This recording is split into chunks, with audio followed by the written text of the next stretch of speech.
All right. Welcome, everyone. Should be able to hear me. Looks like it's coming through. Like the cloud here is still connecting with this camera. I've got my camera all set up. Theoretically, it should be working fine. As it turns off, oh my god.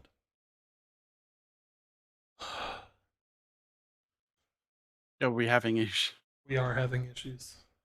I mean, I thought you'd have actually at least tried to do something with this I did. previously. Did you, though?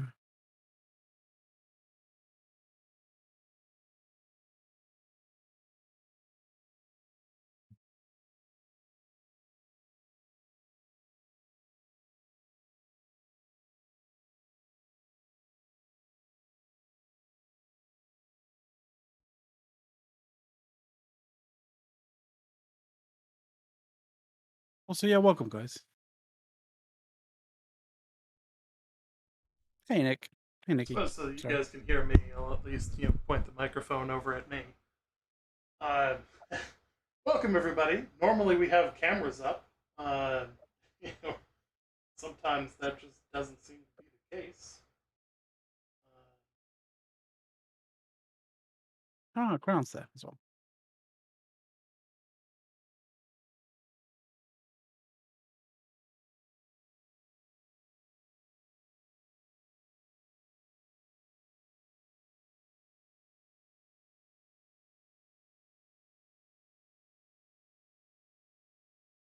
You're an ever-present aspect of my life, Crown.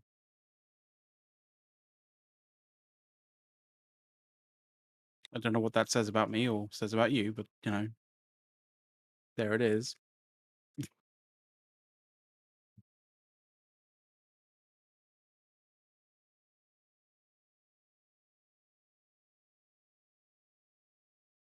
Headphones.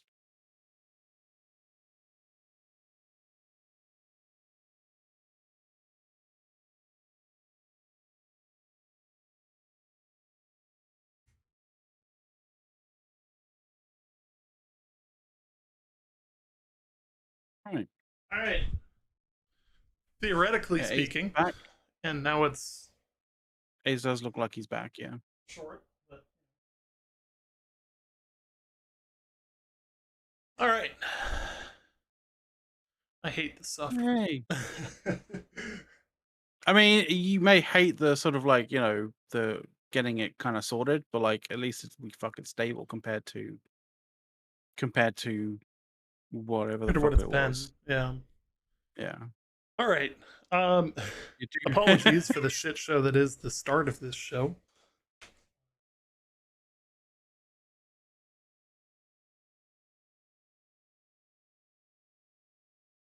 You'll eventually figure it out.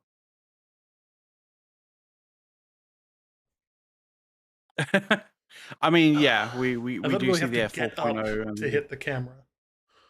like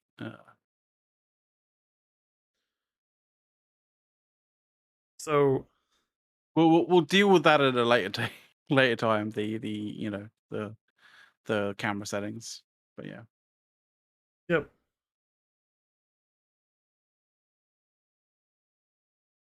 Trying to subtly hide the fact that the cam link is being dumb. So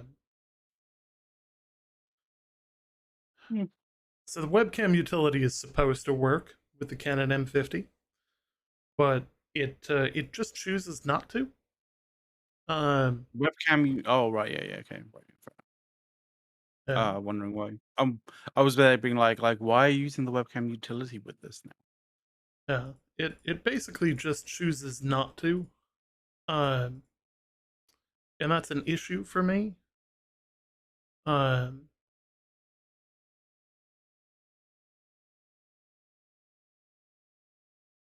Lower this slightly just to cover the text that's inevitable there. Um, Okay, and yeah, lovely. Looking we'll figure fine this now. out a little bit better next time.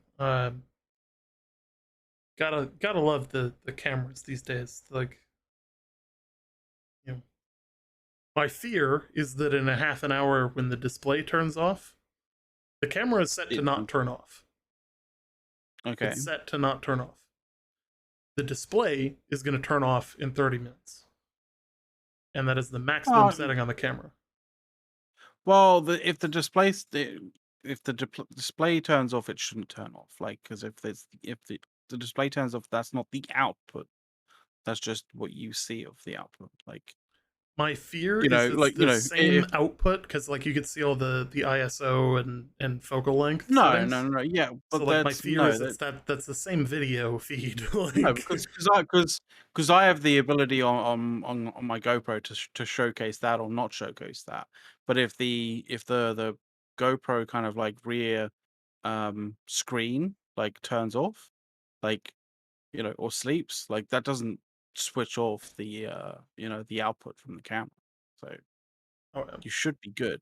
You should be good. If it does, then congratulations. I don't know who recommended that particular camera, but you bought a fucking dumbass camera. Because that should be that would be literally the most stupid fucking setting to put on a camera ever. It would be like Yeah. installing an operating system that essentially goes, would you like would you like the when would you like your screen saver to come up, and then you set it, and then when it comes up, or like when would you like to sleep your display, and when your display sleeps, your computer literally just shuts down. Oh, yeah. That would be the equivalent. Which I would say is colossally dumb. So I highly doubt that that's going to happen. But if it does, then yeah, Sony needs, may need more than one brain cell to rub together. Sony needs some help based on everything else I know about this camera and like so some of this is my fault I because it think has an autofocusing lens and I should have learned by now that I need to just buy a ultra wide single focus. lens Yeah, um and an ultra wide lens with no autofocus on it and do the manual focus myself because I sit in the same spot fixed distance from the camera every single time. And despite like yep. to give people an idea here, so like you think this is me close to the camera, there is another 3.5 feet from my fingertip to the camera. Yeah. Like that tells you how far away this actually is. Whereas I You can know, basically, I'm almost touching my camera doing that. Like yeah. I'm literally like an inch away. So like there's definitely an element of like this is not ideal. And there's Yeah. part of that is the lens that I'm using is not perfect for this. The other part of this is that I just recently switched from the webcam utility, which was killing me inside because it wouldn't allow me to use this little device, which I didn't drop it. Uh, uh, Oh my this guy. god. um, so this guy's got a button on it that basically I can tap and it forces the autofocus. Unfortunately, it does not on off the autofocus, which is what I wanted. Okay. Like, Sony, why? Why did you do this? Why did you make a thing that, for all intents That and purposes, just doesn't work that well? Like, it's like they made it for a singular purpose, and that is it. And it's like, yeah. why did you make a peripheral like that that is only single purpose when you could have made something that allows it to be, used in a multitude of different ways or a multitude of different functions for the camera, meaning that suddenly that would have a lot more utility and would be a lot more desirable to your to your customer base, but you decided not to because you're a bunch of dumb cunts. Mhm. Jesus, man. Sony, if I you'd like to sponsor, uh, or my bad, it's not Sony, it's Canon. Canon M50. oh, is it Canon? Okay, Sony's in the clear for now until Sony, they you're fuck something up. fine. Canon, all right, all Canon, right. on the other hand, Canon, if you'd like to sponsor the stream, we're clearly looking for a new camera. We're Sony. Yeah, You or know, Sony, yeah. Sony, yeah, you seem to. Sony. We If you want to we one threw up some shade. Canon, Yeah, we accidentally threw some shade to you, which was not, yeah, which was in it's error. completely undeserved. With it, Yeah, all blame is on Canon for having like the world's worst autofocus settings in the yeah. history of camera development. Um, Yep, that is so true. yeah, uh, Yeah. So interestingly enough, when we were talking about this, like before the actual show kind of started, it was looking as if the like content for the show was somewhat thinnish on the ground, and then literally within the space of a half hour, like two things dropped, and we've got a ton of stuff to talk about on the show, and I'm absolutely fucking knackered from today. Um, yeah. So this is going to be yeah. interesting. This is gonna be a longer show. Basically, the summer event from New World has been announced, uh, and We'll give you is all those details. yeah that this is gonna we're not gonna cover it in the pre-show. It's just like the pre-show is just We'll us tease it. chatting with you guys, Yeah, but like we're it's teasing it. definitely a moment where we should um, We're definitely going to be teasing it to you guys. Like, yes. and we're not opening it with it either. Like, you're going to have to, because we want everybody to be here when we're talking about it. We Yeah, will get to it in pre-show due time for pre-show is the sure. opportunity for everybody to file in, get to know us, talk about random stuff. Uh, Mm-hmm. you know, God knows there's plenty to talk about. Um, you know, on the tech news side of things, Amazon just released a new robot referred to as Proteus. It's meant Oh to God. it's meant to change the way their warehouse works.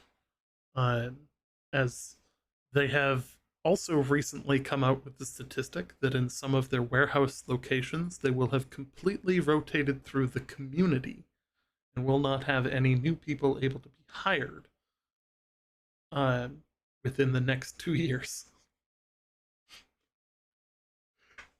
So that's a new one. Um, Hmm.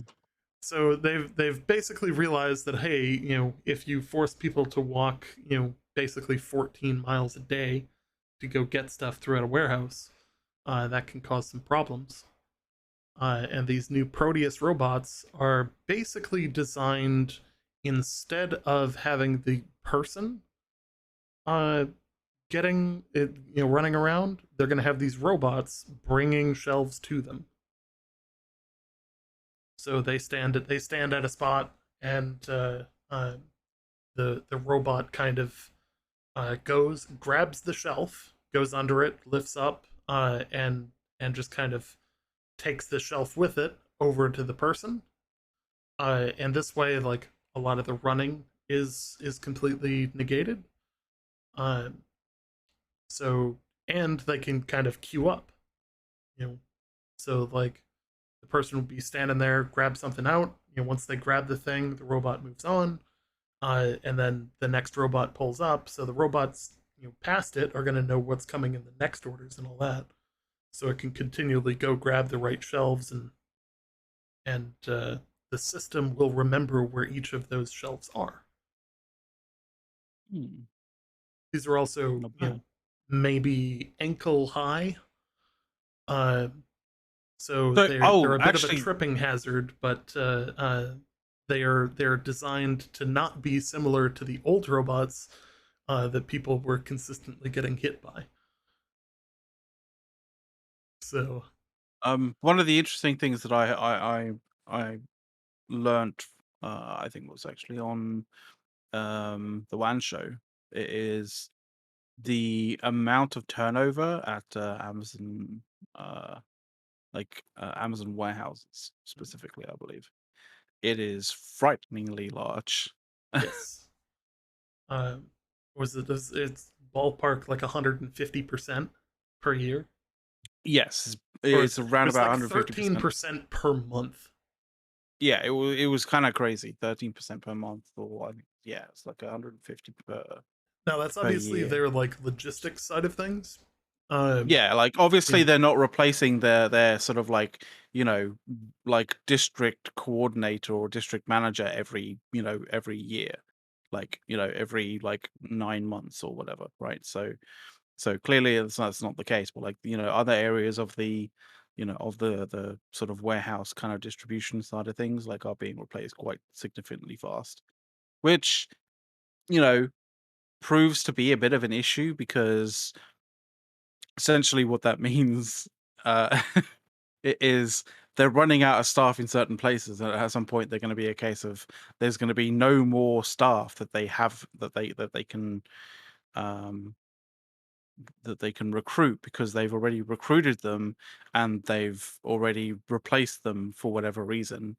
Um, and so either they're not fit for the work that they're being rehired for, or those workers won't want to actually, apply for those um, jobs. So with it's some kind of of, these, so with some of these like hmm, robotics changes, yeah. they're trying to get themselves to a point where they need less physical people, uh, So which and is a lot of always people, good in an operation that size.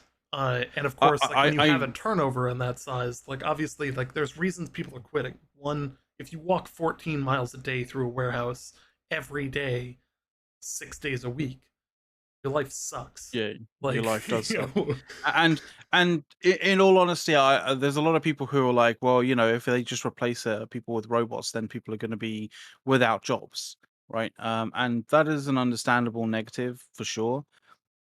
But one of the other kind of things, and one of the things that I think like places like China embrace, and I know that China isn't exactly one of those great kind of places that you kind of look to as the gold standard for, workers' rights and workers' kind of like, job satisfaction in any way, shape, or form. But the other thing that they do really, really well is efficiency, right? And one of the things that Western societies don't do that well is efficiency. One of the things that we can do better when it comes to efficiency is not work our workers to death, but actually create, robots that are able to do the very monotonous kind of side of the daily jobs of warehouses and that kind of thing, and then move the more expertise, like high expertise kind of jobs to actual people, right? And so the idea is that, yeah, you may be hiring less people, but the intention with this is that you increase the amount of like warehouses that you run. So you're hiring the same amount of people. It's just that the amount of work that those people end up, you know, outputting with the additional automation of robots and that kind of thing in the warehouse is a, a huge amount more, which means that your efficiency for that kind of that area of your business like just fucking goes to the moon. oh yeah. So like the example I used earlier, and like this is, picture this. As a runner, you're given three items that you got to pick up: bottle of shampoo, thing of toothpaste, and dental floss. Just three random items I could think of off the top of my head. One of them is an aisle 3, one of them is an aisle 30, and one of them is an aisle 107 in a On long the oh warehouse. yeah. And you have to get all 3 of those to put them in one package. Now, you can go aisle 3, aisle 30, and way the hell to the other side of the place to go get it, or you can stand in one spot and the shelf that has toothpaste comes over and says you need to take X item from X level of the shelf, take it, put it in the box.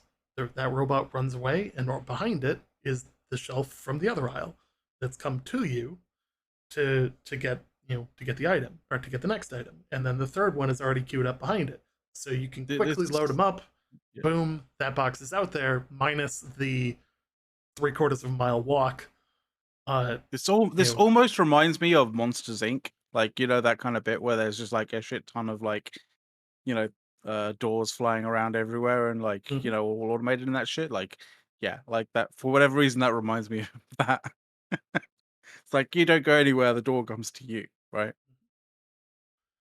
And I see that as I see that as a really good thing, because like obviously having to walk that much is an incredibly taxing job physically, and Well, I'm if you love certain that walking, that's it's why kind of many okay. people like if, yeah, if you're training for a marathon, then Not wonderful, bad. but uh like your food bill being that active, like you're gonna need some serious carbs, uh and that's gonna take some fatigue. So like it's gonna be a lot better to be like, okay, hey, stand and chill, stand on, even get to stand on one of the little mats, like, and as much as people like. So having worked in retail, I don't have the shirt anymore, I used to be the yellow shirt at the front of Best Buy, uh long time ago. Yeah. I'm 7 years into a different career at this point. And I still remember the day that I quit Best Buy was the day I told them, oh, I'm going to work for the federal government. They said, oh yeah, sure you are. You know, and 7 years little later, I little make little do they know. Yeah. 5 times as much as I made working for Best Buy. Um, and I'm pretty happy with my career. That said, that little pad that like people stand on for like when your job is mostly standing, it's a little like rubber pad that's so you're not just standing on cement, actually makes a huge difference. Oh Like yeah, I dude. can't Like understate we're that. not. I mean, I don't think as a species we're designed to stand on something as unforgiving as concrete.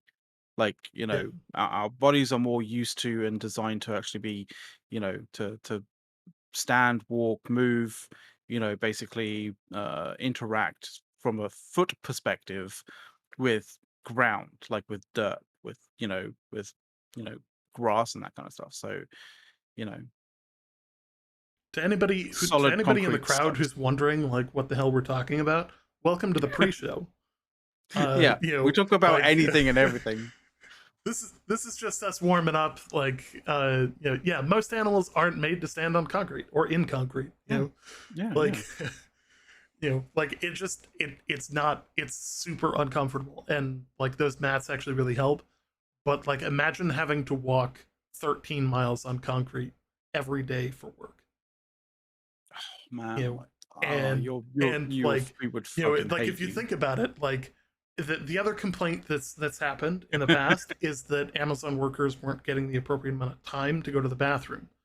Well, if the bathroom is on one end of the warehouse, and your last product drop was in aisle 120, walking back is a 10-minute walk to the other side of the warehouse. Plus you Yeah. gotta actually use the bathroom, then walk back. So like Yeah, yeah. that's a substantial trek. uh I I just want to point out, J-Rock, like you're only ever made to stand in concrete if you've pissed off the mafia, True. by the True. way. But yeah, Yeah, if you're in the concrete, there's got other you issues. you you you made some bad life decisions. Oh yeah. Yeah, I or run it every morning. Yeah, that would like Uh, I was never in the army. I attempted to enlist twice, but I was never in the army. I was going to join the navy, but When I uh, when I when I when I when I kind of attempted to do some cardio and stuff like that, I know like I'm a bit of a fat fuck, but yeah. Attempting to do cardio like running on the street kind of sucks. And so like I do recall like actually making an effort and actually trying to find like a decent place to run like that isn't just concrete based, you know, like finding a decent field to run around, that kind of thing. It makes the world of difference. But I need to do a hell of a lot more of that. Um, it's just, you know, finding the time between actually renovating a house and like, you know, trying to sort out business sides of this, that, and the other, and you know, kind of like prep work for this show, and you know, all the other kind of stuff that I have like going on. Like it's, yeah, it's interesting how little time you have left after that to do it, and then you're like, oh fuck. I know for Yeah. me, the ellipticals are obviously great. I used to do a lot more swimming. I used to live in a place that Mm. was literally right across the street from like an Olympic-sized pool, so you know, it was great for doing laps, which is if you're overweight, you know, knee impact stuff, especially like I got bad knee. Like I've been in multiple car accidents, so I got a bad knee, bad back, you know, bad hip, the whole works. You know, my body is wrecked. You Um, are an old man yes, for how old you are. Like yes, it's kind of funny. yes. For my early 30s, I'm trapped in a very ancient and decrepit You're body. like, Uh, so is there a way I can move my consciousness to a new body that's better than this? That'll be fantastic. yeah. Uh, so you know, like the you know when I joined, as I said earlier, I attempted to join the military, but instead I ended up serving with FEMA Corps, which is our emergency management mixed with AmeriCorps, and absolutely loved that. But there's a huge physical fitness component to that as well, where like you have to do a ton of exercise, and I came Mm. out of that program pretty jacked. Like it was my probably my best fit that I've ever been at the end of that. But if anybody's like coming out of high school in the states you're coming out of college looking for a job, and you're interested in potentially emergency management, like let's chat after the show. Um, I can't, I you know, can't because obviously, like I'm I'm in a not different hiring, but country. like, you know, I'm not hiring specifically, but at the same time, I can tell you that there are Do you many really good jobs out there that I think a lot of people assume that they don't qualify for or that they wouldn't be competitive for that we like dramatically need people for. you have positions open in foreign countries like the UK? Unfortunately, no, No. no. I Although mean, it was I did worth a apply to try. be the rep to NATO at one point, which would have been quite the gig. That Um, would have been funny. It's like, yeah, oh, where am I? Oh, I'm at NATO headquarters. What? uh, um, but That'd be quite the flex. yeah. Instead, like unfortunately, due to some agreements, and that with my office, I can't say the office that I work for specifically. Um, Yeah. you know, because otherwise it comes off as like an endorsement or of that, and it's also why like behind me, just off camera, all of the challenge coins have uh, you can see certain agencies and certain departments images, but But you all of won't the see ones others. from mine are not there. Uh, Yep. or they're flipped around so that the back is showing. You know, there's some really strange like ethics rules when you work for the government and you're trying to do other things with speaking engagements and fun stuff like that. So yeah, you know. Yeah, and it definitely doesn't complicate things when it comes to business arrangements either. Oh god. Oh, so update on that front. So Update on much. the LLC front. Yeah, just as an FYI, guys, like a lot of our like effort and energy, like over the past few weeks, has been basically being put into the like the business side of what we do, just to basically iron out everything and make sure that we're doing things correctly and stuff. And it is a fucking minefield, especially when you Absolutely. come to international dealings and business. Yeah, all that stuff. Oh yeah. Anyway, sorry, Absolutely. I jumped in front of that for So you. the Sorry. filing for our LLC is actually taking place. It's currently in review at the state level. Uh, so like that's very much a thing. You're gonna start seeing some stuff change. You might see channel names change. You might see some new branding. Uh, I think we're keeping the I think logo, but we're gonna see some fancy stuff start to happen. Um, I think it was questionable as to whether we were just going to completely make a new YouTube because we can rebrand the old yes, YouTube channel, but I think there's a lot of you there's know a lot of dead weight on the old there's a lot channel. of there's a lot of dead weight, and there's also a lot of like kind of SEO sort of, well, not SEO based stuff, but like there's a lot of historical kind of additional shit that ends up onto Um, the channel that affects its performance. yes, we And we we may are just basically delete that. algorithmically challenged on our channel. Um, you Yeah, know, that is uh, actually a good way of saying yeah. it, but although it does sound like, Because like we have a NWO, condition. for those that don't know, NWO New World Order, New World Order is a concept for some kind of hidden Illuminati esque group that's trying to take over the world and create this new order of people to kind of run things as a shadow puppeteer group in the background. It's a massive conspiracy theory, like complete bullshit. Um, but every one of our videos that we've ever put on YouTube gets tagged with "Don't believe NWO or New World Order because this is a conspiracy Yeah, no, theory," and no, it's like yeah, we cover it gaming, like yeah, it chucks that banner of the New World Order is a conspiracy. Is a fake conspiracy. Um, and then it gives like Wikipedia and stuff. But like when you see that, like straight away that like your video that you've just put up is basically being suppressed, yep. right? That's basically an indication that your shit is being suppressed, and because of that, it's not getting out as well as it would be if it was something else. Admittedly, yes, we did play up the whole like conspiracy style thing. We've got the fucking all-seeing eye as part of the logo for the show and that kind of thing. But like we. I think when we made it, we were a little bit naive in thinking that it wouldn't you know certain things wouldn't trigger on YouTube to basically screw us over. Uh, but it did, and we just have to.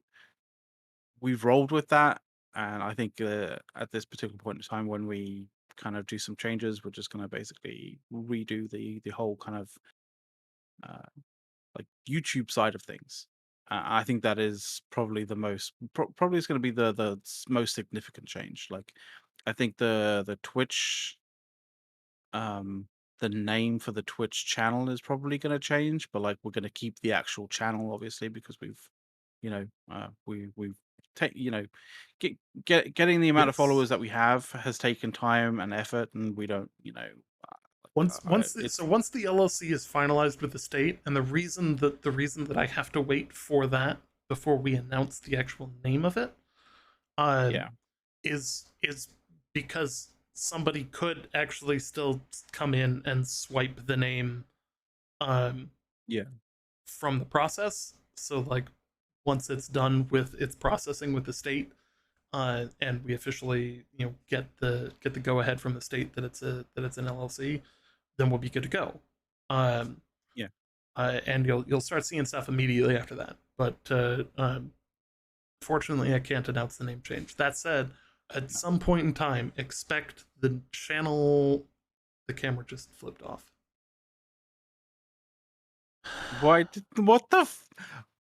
What kind of fucking ridiculous thing? Canon, why do you Why did you do this? Why? Well, this makes no sense. This is this is this would be like if you installed an operating system onto your computer and you know set your display to turn off after a certain period of time, and then when that certain period of time comes up and your display turns off, that like your operating system just decides, oh, okay, so well, I've turned the display off, so clearly you want me to shut down the entire computer. It's like, no, that's not what I want to do. What the fuck? All right.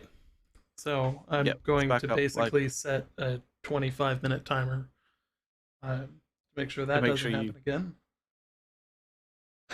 uh, can you just click the autofocus and it'll like No, unfuck the because that's being display a or pain in the ass too. oh great. Nothing about this is working the way it's supposed to. I knew we should have I knew we should have done some kind of you know, Some kind of technical pre-test kind on of this. Yeah. pre-test, technical pre-test and stuff like that before this. I honestly, I think even the pre-test wouldn't have found this because like we wouldn't have pre-tested for like what 30 minutes or whatever it is. Mhm. We would have made sure things were working, and it's like, Yeah, it oh, all runs, and then all of a let's sudden it turns it's off 30 all minutes running. in. It's all running. Let's run it for like 5-10 minutes. See what happens. If it's all fine, then that's fine. You know that kind of thing. You know, 30 minutes in, suddenly it turns off. You're like, what the fuck? Um, yeah. Motherfucking Canon.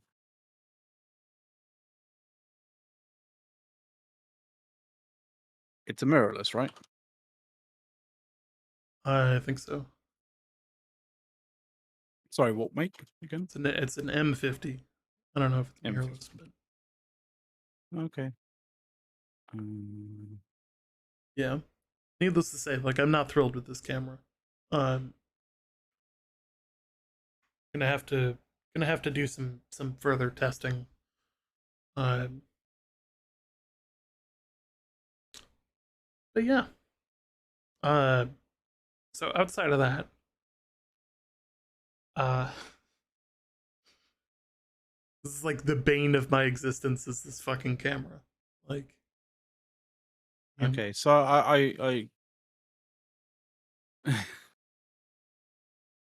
I don't even know if this is the M50 or not, but like I'll send you the thing of like how to stop your Canon screen from turning off. I don't know. Fucking Google it, right? Have you Googled it yet? Like I gather you oh yeah, have, I've but I'm just Googled it. wondering. It You've doesn't Googled it, help you've because done it's it, like, and it oh, doesn't keep the do it. utility running, and it's like if you keep the utility running, then it doesn't output the fucking video because it fucking like it just does not want to do it. You know, or at Is least it that's the an video that I watched. M50? Yeah, Is it the M50 or the yeah, M50 Mark II? it's the N50. Oh,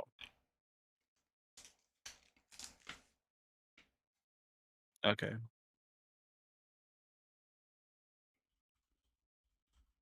All right. Well, um, I guess rather than like you know uh sorting this out live, we should probably just chat and stuff. But like, it's gonna be really awkward you having to like get up and change your and sort your camera out every half hour. Um, And it is what it is at this point. We'll figure it out for tonight, but next time we'll do a little bit more advanced testing. Um, yeah.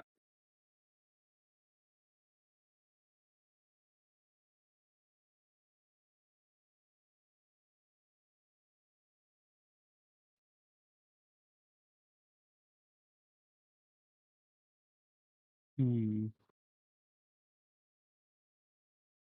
I think the issue is like you know I think a lot of people would prefer the M50 Mark II than the regular M50. I think it has like a lot of reasons for that. But you know, whatever. We'll see.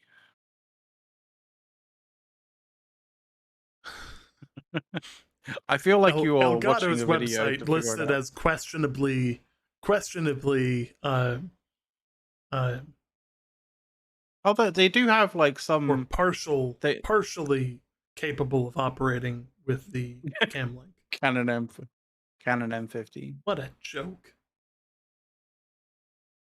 All What right, about the Mark II? at this point I'm officially putting Canon on blast. Canon, you need to fix your shit. The M50 is a joke right now.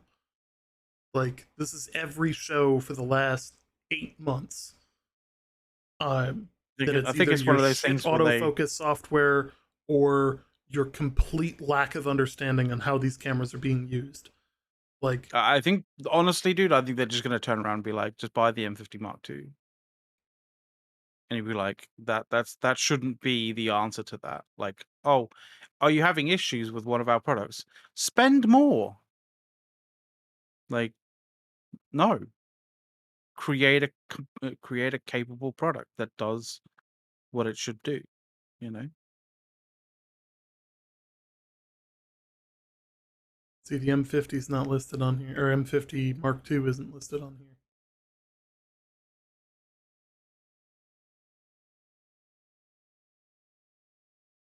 Like, give me the option to just not turn off the display. Everything else on there has, like, the camera itself doesn't turn off. It's outputting the display feed. Yeah.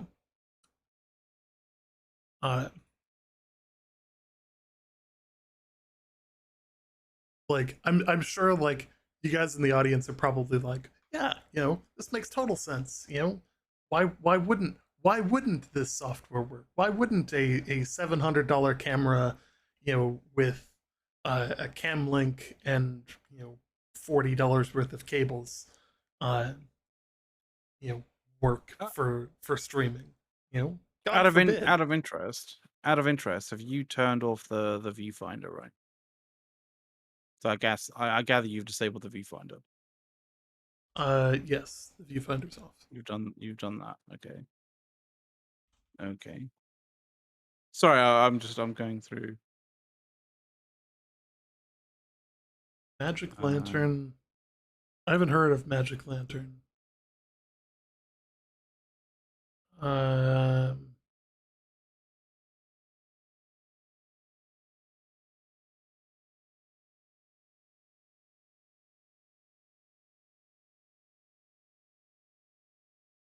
I don't think it. Um, no, the EOS M cameras after the EOS One use firmware more similar to their PNS line. So unfortunately, uh, no, the Magic Lantern hardware won't work. Good idea though. About ready to just buy a GoPro and call it a day at this point. That's what I should have done last time. yeah, I would say so, but Oh well, that'll be a post show thing to figure out. Hopefully, I can get this to yeah. work because it'd be a shame to have a $700 camera with all the bits and pieces to it that's fuck all useful. I'll have to take up photography or something. What with a GoPro or just No, with with the the with the M50? with the camera that's now outside of its return thing. You know, Oh right, yeah, okay. eBay? You could eBay it. yeah, true, true, There's true. probably some people who are there going like, "Oh, I wish I could get an M50 for not as much money as the fucking Earth or whatever." I don't know how much M50s cost, by the way. No clue. Yeah. Uh, wow. The patch seems to be reasonably well received so far. Uh, Uh, what do you mean for? I'm just looking at the Reddit response to the Oh, okay, right. Oh, the yes, pinned post is overall positive. for the for the summer event stuff. Mhm. Okay. Well, they nobody can actually try the stuff because it's not actually the PTR isn't actually out yet. But like, Oh yeah, but the notes people are itself are so detailed that yeah, you can yeah. kind of see where things are going. Yeah, that's true. That's true. And There's we'll see, we'll obviously go like through this is it. We're one of the gonna major topics for the show, but yeah, we'll go through it live. We'll go through it bit by bit live. Because to be completely honest, I was trying to like put, I was trying to write out like talking points for it, and yeah, there was a lot there. We just decided, sort it, like we'll just do it live. So yeah, uh, I wouldn't. I don't think we're gonna go like word for word live. Like we like uh, we won't be going live word for word through it kind of thing. But like, yeah, oh, it's a very long set of patch notes. It's a very, very long set of patch notes. So, yeah, it really is. and I mean, there's a lot of stuff in there that's going to be unexpected, unexpected to say the least. The loot gear score drops, yes. The drop changes are going to be pretty massive. Um, it's going to be real good. I'm really looking forward to. I'm really looking forward to these changes.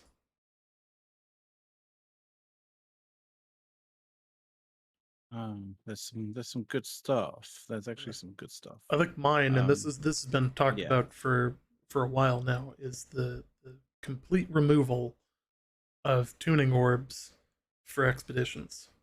yeah, and thankfully that's not like a a big reveal kind of thing. We talked about that last week, right? I think I think So there's going to be some people out there, and I think this there we can always talk about. are. This we can talk about in the pre-show. Well, this will be a fun topic for the pre-show because it stems into some other topics. Uh, the change to the tuning orbs is going to be that you can run 15 non-mutated uh, expeditions per day, Yeah. or like 105 a week.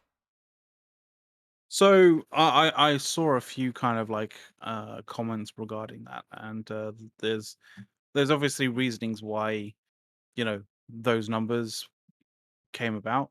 Um, it's interesting because some of the comments that I heard being made about it was essentially like, well, if the reason why you put those numbers there is because because of X reasons, then you know why even have that cooldown if it's gonna if it's basically good for the majority of people? Like, why don't you just not have cooldowns? People will do the amount of expeditions that they will do typically, and people know, like AGS know how many expeditions people generally tend to run.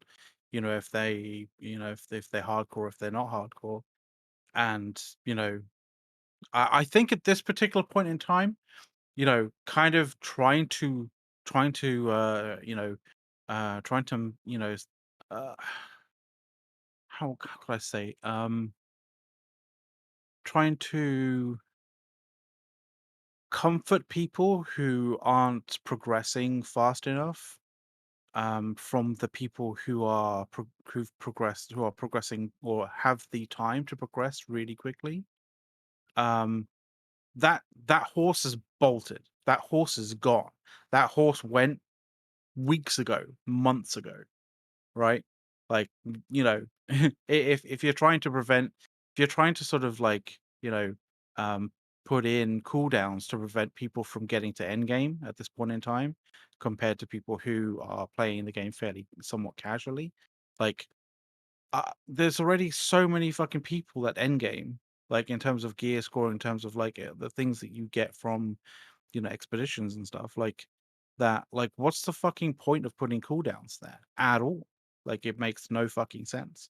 You're not So shielding anybody from anybody. You're not shielding anybody from, the ravages of somebody or of like a large swathes of people being at endgame, because there already are large swathes of people at endgame. Like, it So makes no kind of so sense. here's the thing.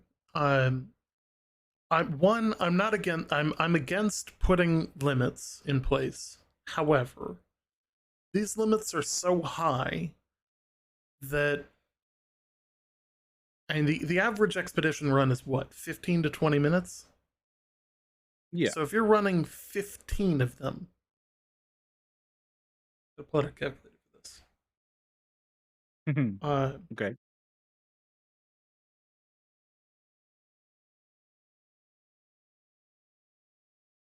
You're running for 5 hours straight, assuming peak efficiency. Yeah. At that point, go do something else. Go touch grass. Like, you Yeah, know, go to like yeah.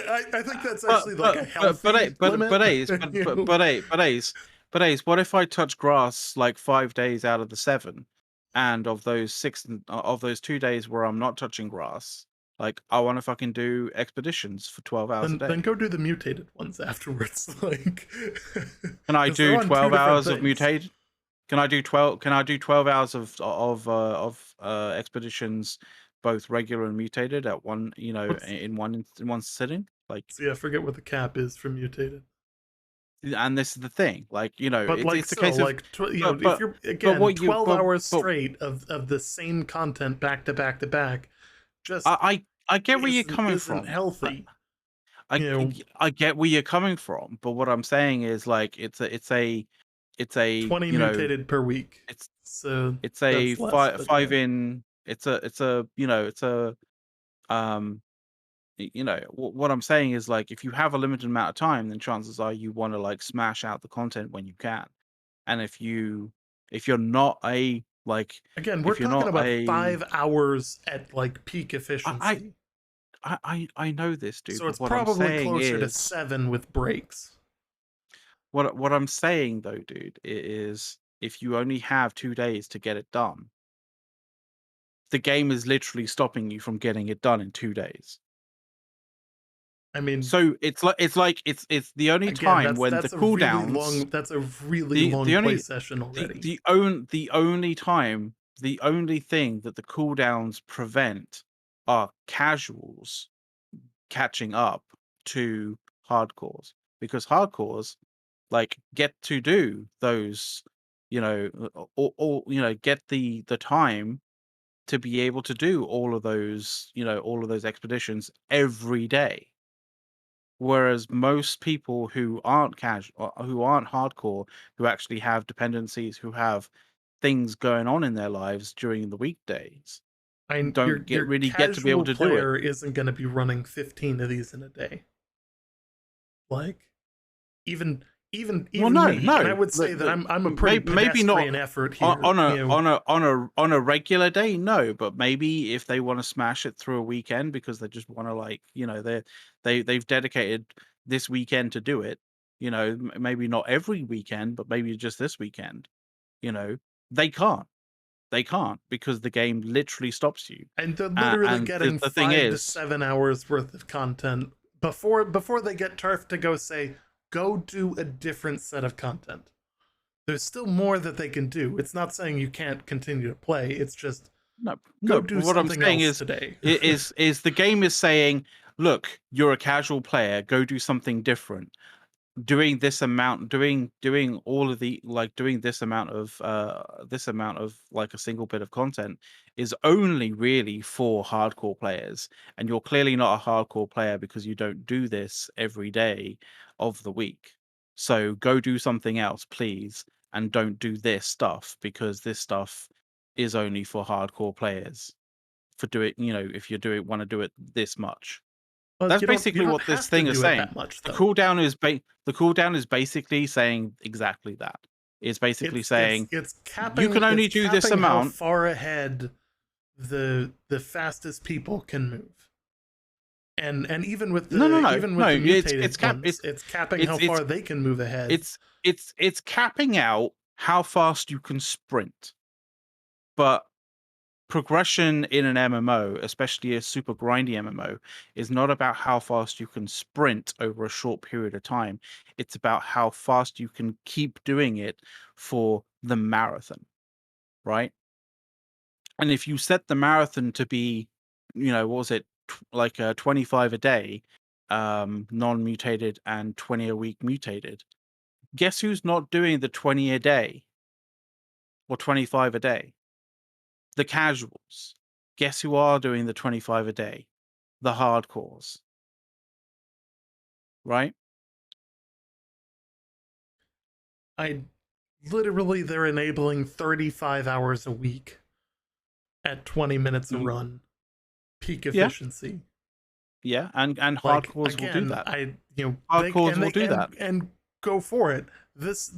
Hardcores will I do that. I don't see this as a And bad thing. and calculate how many expedition runs that would be for a hardcore over a week versus It's how many 105. a casual can do over a weekend. 105 versus 15. 105 versus Yeah, 15. So I thought it yeah. was 25 a 105 day. is your weekly limit. Hmm. 15 a day. Okay, so it's 15 a day. And So it's 30 your 30 via Saturday and Sunday, and then the 25 that you of the yeah, mutated, or 20 per week on the mutated. yeah, So that is 50, right? So the maximum that the maximum per week that a hardcore player can do is it's 105. 105, Yeah, and the which maximum is a casual can 35 do hours is worth of 50, playing New World and the in maximum just a one casual can type of do, content. and the maximum a casual can only do is 50 at the Well, time is allotted. 30 if they play both days on the weekend. Yeah, yeah. And But the extra 20 extra, that's still a lot of runs. still a lot of runs, but it means that the casuals will never catch up. I mean, Never catch up, eventually ever. everybody catches up at 625. But what I'm saying is so okay. What is And the reason for the cool? this is gonna open up a dramatic what are the amount of reasons? ability to increase your gear score. I, I need to ask you this. What is the reason for the cooldowns? I have no idea. I don't What do think you they're think are needed, the but I reasons don't for the think that it's a cooldowns? bad. I think it's because they want people to do other stuff. Yeah, Like if that's it the only thing possibly you're is. doing back to back to back to back to back to back to back, then like here, after 35 hours a week of this, maybe go try out post rush. Maybe go try something else. Anything else. Go I do a mean, chest run. Go, like go do a world tour. Like, you know, I'm not saying that it's necessary, but at the same mhm, time, I don't think that it's set at an unhealthy point. Like if it was set at like a minimum of like or a maximum of like 5 a day, yeah. then I would have more of a problem with it because you could pretty easily hit that. Uh, but I think 15, like, and this is coming from like I used to FC incursions in EVE Online, and that I mean you're hitting that 5 hour mark where like even as a former incursion FC, I wouldn't last that long. You'd be handing it off to another FC and rotate. You'd have rotated out fleets several times. Oh, You know, that makes sense. But then again, there are people who can deal with that and people who can't. Like and I've yes, watched someone do a solo, like, like end level incursion by himself, and it literally just melted my mind trying to watch him, just watching him, like, do this, let but alone actually trying even to do it. them, they're not running for 5 6 hours at a time.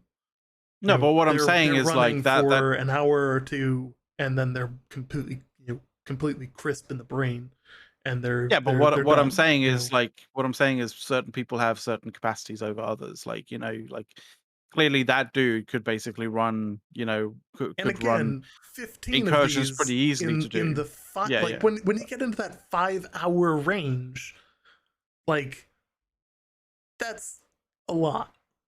Like I'm just saying that typically cooldowns tend to sort of look as though, they're meant to sort of be preventing, hardcores now from running away with the game, right?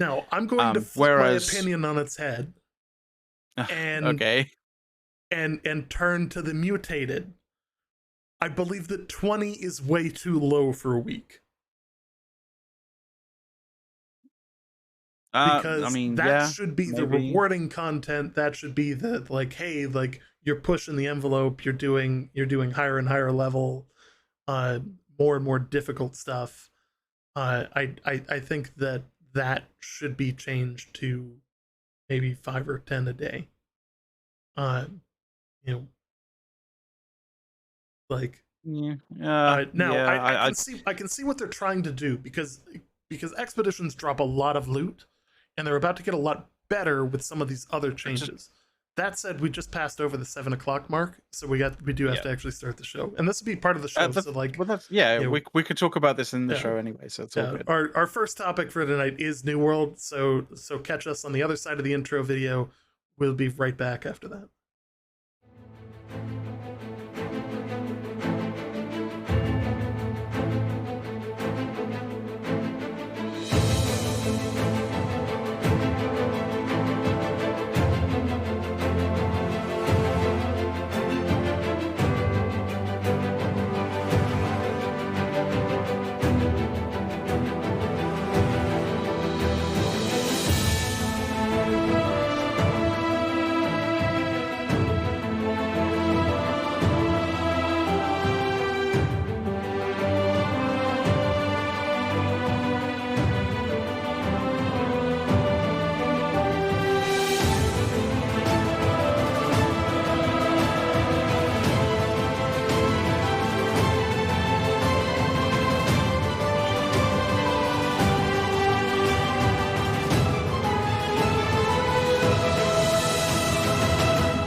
All right, welcome everybody to the NWO show, your source for a ton of gaming news. We've got huge New World news, we've got Lost Ark news, and we've got Star Citizen news. Uh, to Yeah, I've catch heard Lost everybody Ark have up, kind of. yeah, I've heard Lost Lost Ark Ark is has kind of a little had some dry this week. There's a little bit little of dry, but like controversy. there's been some crazy stuff going on. Yeah, for sure. Yes, yes. There's plenty been happening, but there's not a lot that's like new announcements per se. Um, Yeah, not official news. yeah. So, as we Welcome. always love to do, let's quick hit what we talked about last week, so that we can Mm-hmm. start from a fresh perspective of where were we and where are we going. Yep. So, McLeod, I'll let you kick us off on what happened last week in the world. Okay, so last week's New World News, just as a quick précis before we get into the show, AJS basically did a team update video that had a lot of interesting sneak peeks for the July update, which we're going to be kind of talking about a little later on, including the Expedition Finder, tuning orbs basically going away, vast swathes of perk buffs, attribute perk changes, salvaging mechanic iterations, and trade skill buffs. The double XP events continued, but we also got a calendar on what XP events are coming up and when they will be coming up. Um, the devs confirmed that they're aware of an outpost rush issue regarding respawn towers, being hazed by ranged DPS. If you played OPR, you know this issue all too well. The 1.5.3 patch happened, addressing disparity in the PvP mission rewards in the Great Cleave comparatively to other mission rewards. There's been some community arguments about how this affected the desire to run PvP missions. We definitely talked about this and we definitely argued about this. But it's essentially a rehashing of the whole like PvP mission runners complaining about being PvP'd whilst flagged.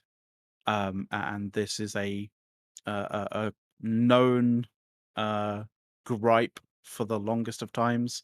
It's just basically a revisiting of that particular issue. Whilst a good amount of the blame is on the players complaining about the mission rewards being nerfed, um, when those incentives shouldn't be the sole reason to do them, like the blame also kind of has to go, at least in part as well, to AGS, essentially for constructing a system that like bait and switches players, basically incentivizing progression rewards to do a mission that aren't centered around actual PvP. Go and do something while flagged, although it doesn't have any kind of actual objective to kill another player. So if you're There progressing are on the there are PvP, missions that are go out and kill people, but yeah, but you those aren't the also have to ones. run into them too, which is hard Yeah, to do. those aren't the missions that people are Yeah. choosing to when they're doing this sort of thing. So basically, if you're progressing on the PV, like essentially it boils down to this: if you're progressing on the PvP reward track by avoiding active PvP, then there's literally something fundamentally wrong in the design of those missions, essentially. And that was basically, what we were arguing, what we were discussing, what we were kind of like, conversing about with regards to New World News last week. Um, the Lost Ark news. Do you want to do the Sausage news? I'll just breeze through the Lost Ark news. So Lost Ark indicated that they were going Okay, you do it. to they were going to have a large bot ban wave, and to expect some massive changes in player count. We've got more on that when we cover what happened this week. Because Just a bit. holy wow, people thought New World had a botting problem. Not even Shit, close. sorry. And they dropped a weekly patch which extended some of the login rewards, and the Wild Wings Island stuff was extended as well. Uh, they were Yeah. planning on having the major release this week. However, that has since been delayed. Yeah. And we'll talk more about that when we get to this week's news. Which pushes Hmm. us over to Star Citizen news. What happened last week, at least, for Star Citizen? Inside Star Citizen took a look at the lore of the Nine Tails criminal organization, as well as some of the interesting iterations coming to the trade kiosk. A later dev post on Spectrum included some of the conceptual screenshots, which the cargo organization stuff was in there that you know made what they showed in the video make a lot more sense, Yeah. because they didn't want to release them at the time, and they've realized that hey, there's a lot of context missing, so that was really good of them to do, to help clarify. CIG's community team was the subject of the Star Citizen Live last week, uh, with an hour of player questions answered, including questions about Gamescom, dealing with angry mobs, devs playing Star Citizen, which they actually do. I believe they stated that they actually on Fridays have like a full company stand down for like an hour, where Oh, that's cool. everybody go play, um, because they want the devs to actually like play the game, and many of them do play the game not just at work, but also at home, which is kind of cool to see. Uh, the Lego Build Competition community event launched as a competition between Star Citizen and EVE Online.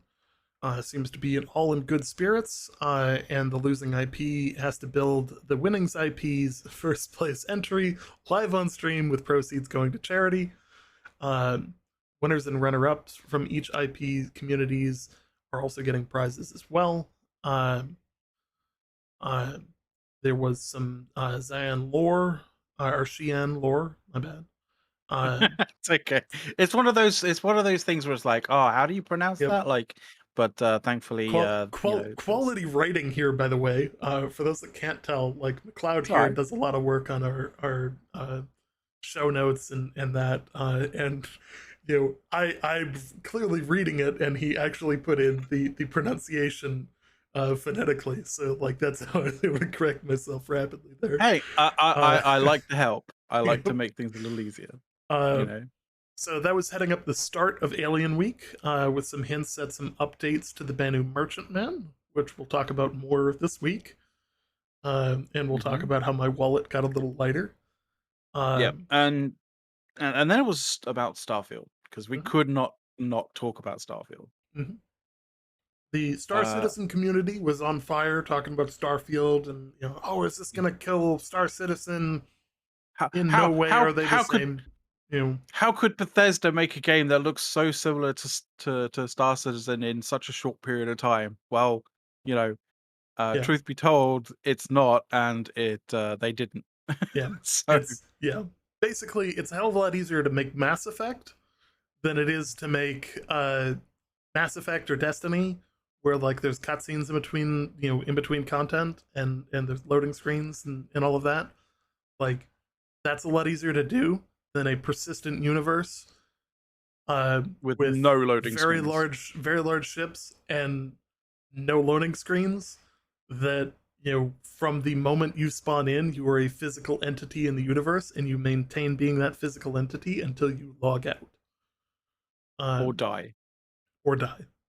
And even then, your stuff gets left behind, and you have to go get it if you Hmm. want it back at all. So that's that. Yeah, that was basically last week. So yeah, So um, this brings us to this week, and yes. first and foremost is the breaking news when it comes to New World.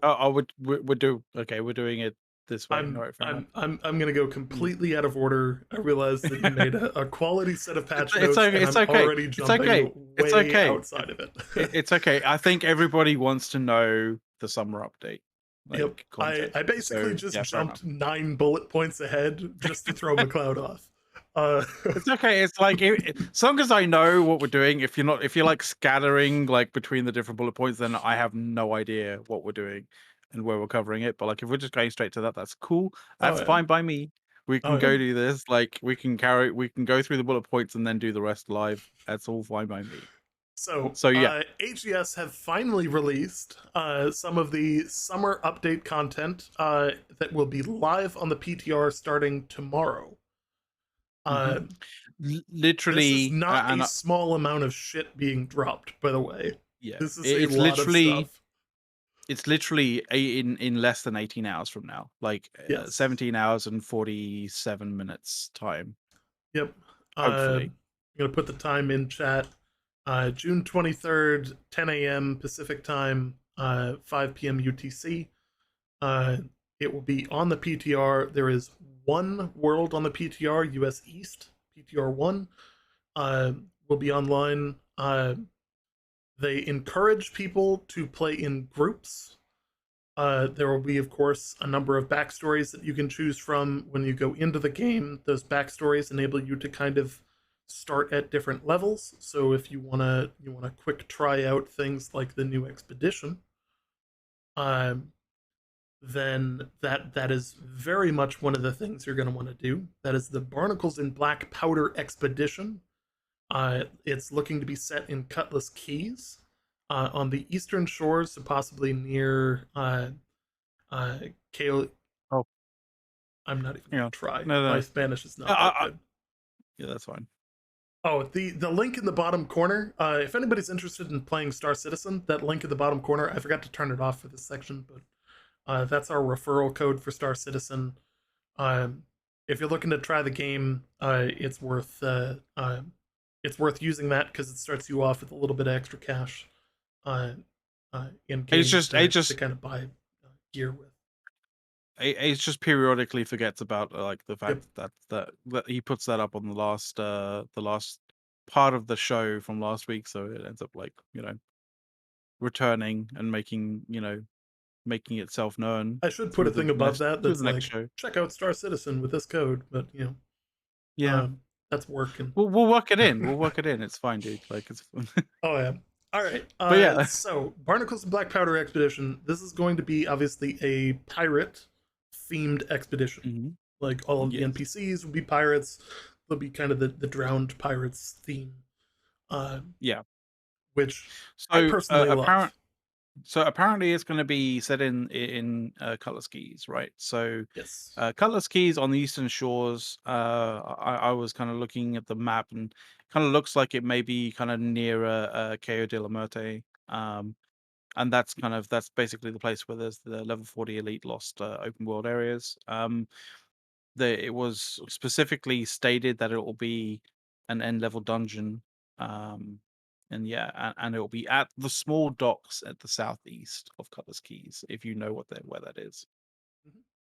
Yeah. Um, it should, if I'm guessing right, it'll be basically very far south, probably pretty close to the bottom of the map, pretty close to the middle of the map, kind of bottom center. You know, they said southeast on Cutlass Keys, which is basically over by First Light. Yeah. So that'll be a pretty solid addition. Um, Mhm. New There's some expeditions are additional always stuff great. with it as well. Um, Yeah. uh, and Yeah, they'll add a new waypoint for it. They'll probably add a new, like a new, what to call it? Like a new, fast travel point for it as well. So, like, it'll have all the bells and whistles of the usual kind of of the usual any usual kind of expedition area. So, like, yeah, you'll get a fast travel point for it, and probably a waypoint and stuff for it yes, on the map. yeah, there'll be a new fast travel point for sure for it. Yeah, yeah, yeah. That they've been really good about adding the fast travel points in. Additionally, Hmm. with this, they're going to be adding the expedition group finder, which will make its debut. Um, it'll be restricted clearly to the world you play on. So like, um, basically, you know, we play on Valhalla. So for Valhalla, it'll only pull people for now from Valhalla. Eventually, it may pull from a variety of different servers, which would be really cool. Um, so that's coming in. It's going to allow you to kind of like build your party prior to going in. It makes kind of being, if you don't have a ton of people that you play with and you're looking for that fifth, it makes it a little less awkward than just spamming recruitment chat. Um, so I think this will be a pretty solid thing for that. Um, Oh yeah. and yeah, that'll be a good one. The one we were talking about a little bit in the pre-show is the changes to the expedition orbs will be on the PTR as well. Uh, Orbs, the tuning orbs to get into expeditions are being completely removed. Yeah. Oh, thank God. Uh, thank God. Like finally, Thank it's a God. thing. It's thank God. Um, Thank God, but there's also a caveat to that, Yes, which there's some caveats to we that. were So discussing. We don't were get rid of your discussing. orbs. If you have Yeah, them, they're basically going to be like uh loot boxes. You know, I would probably. so I don't was get kind rid of of. them. Actually stock up on them if you can. I think stocking up on mutated expedition orbs would probably be a good idea as well, because like it seems as though that's going to be pretty nice. Yes. So So essentially, right? If we're going to go through this, like basically the normal expedition orbs will give you basically loot rolls on a sub boss and the main boss, and then you also get 50% of the coin value of the orb that you spend in the faction store. So essentially, that's what you'll get when expedition orbs go away for normal expedition orbs. For the mutated expedition orbs, you'll get 4 boss loot rolls and a 50% reward for the coin value of the orb from the faction store. I think that's quite significant. Like, a sub boss and a regular boss, or sub boss and a main boss like role versus 4 separate boss loot rolls. That's quite a difference. oh yeah. So those are obviously going to be like worth kind of stockpiling for now. Uh, Yeah. you know, don't don't get rid of them. That's the main thing. Don't get rid of them. They're going to be worth something when the changes go to live. Um, are the PTR? Yes, the PTR notes are available. Um, I had them somewhere.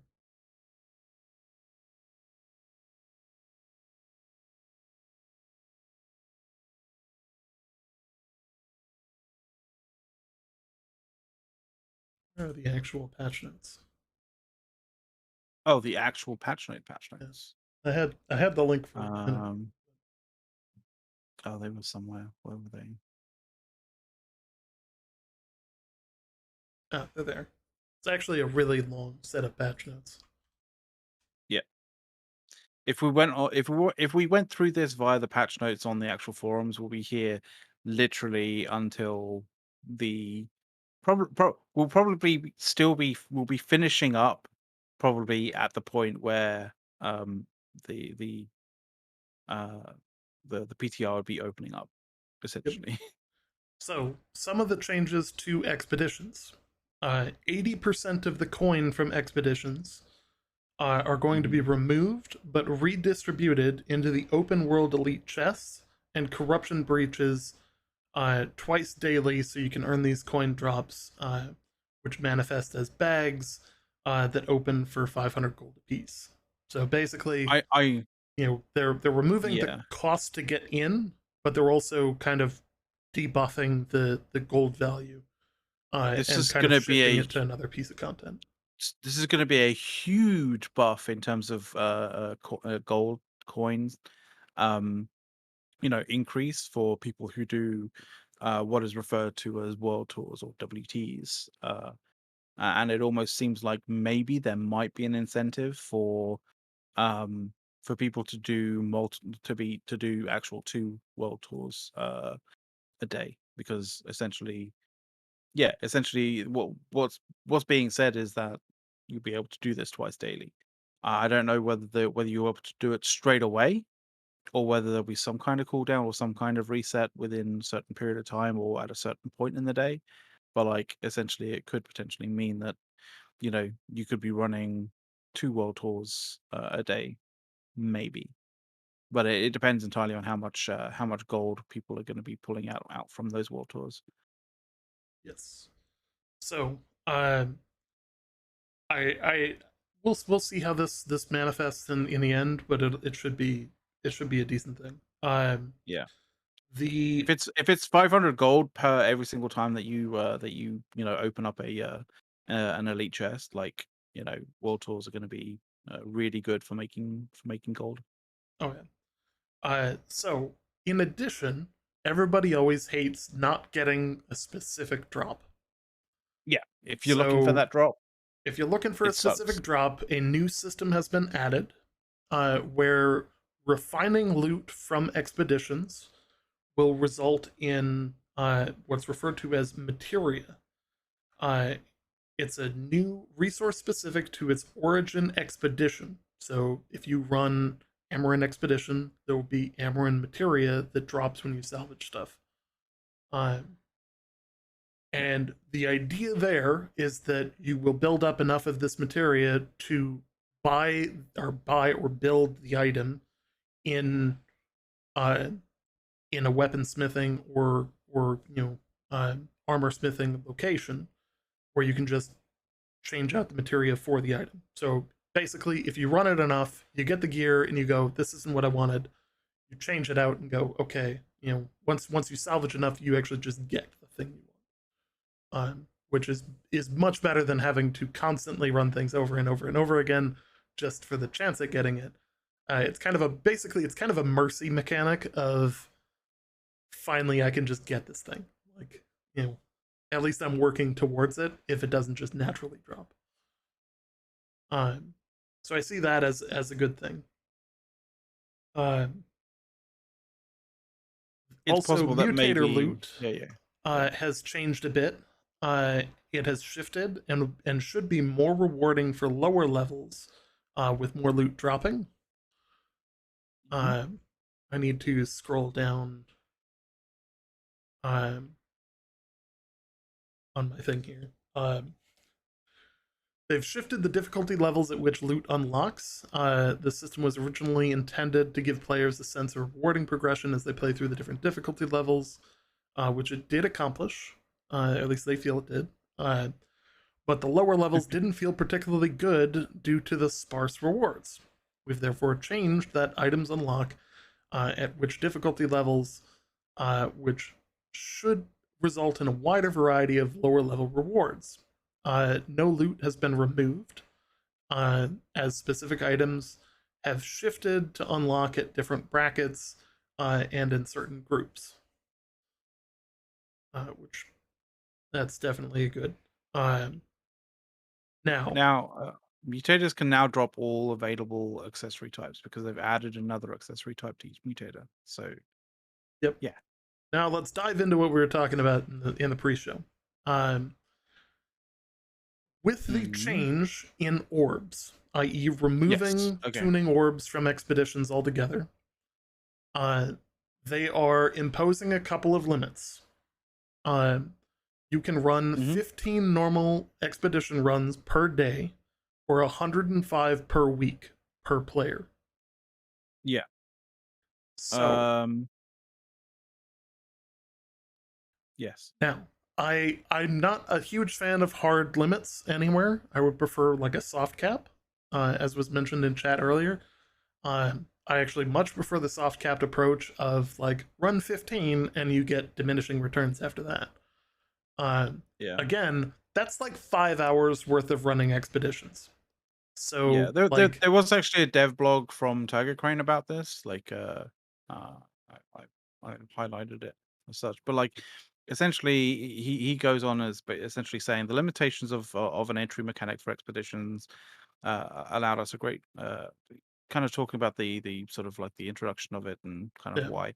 The limitations of an entry mechanic for expeditions allows us to provide great loot and progress on the expertise system. For example, acquiring tuning orbs required players to utilize the game's other activities such as crafting faction missions and closing corruption breaches.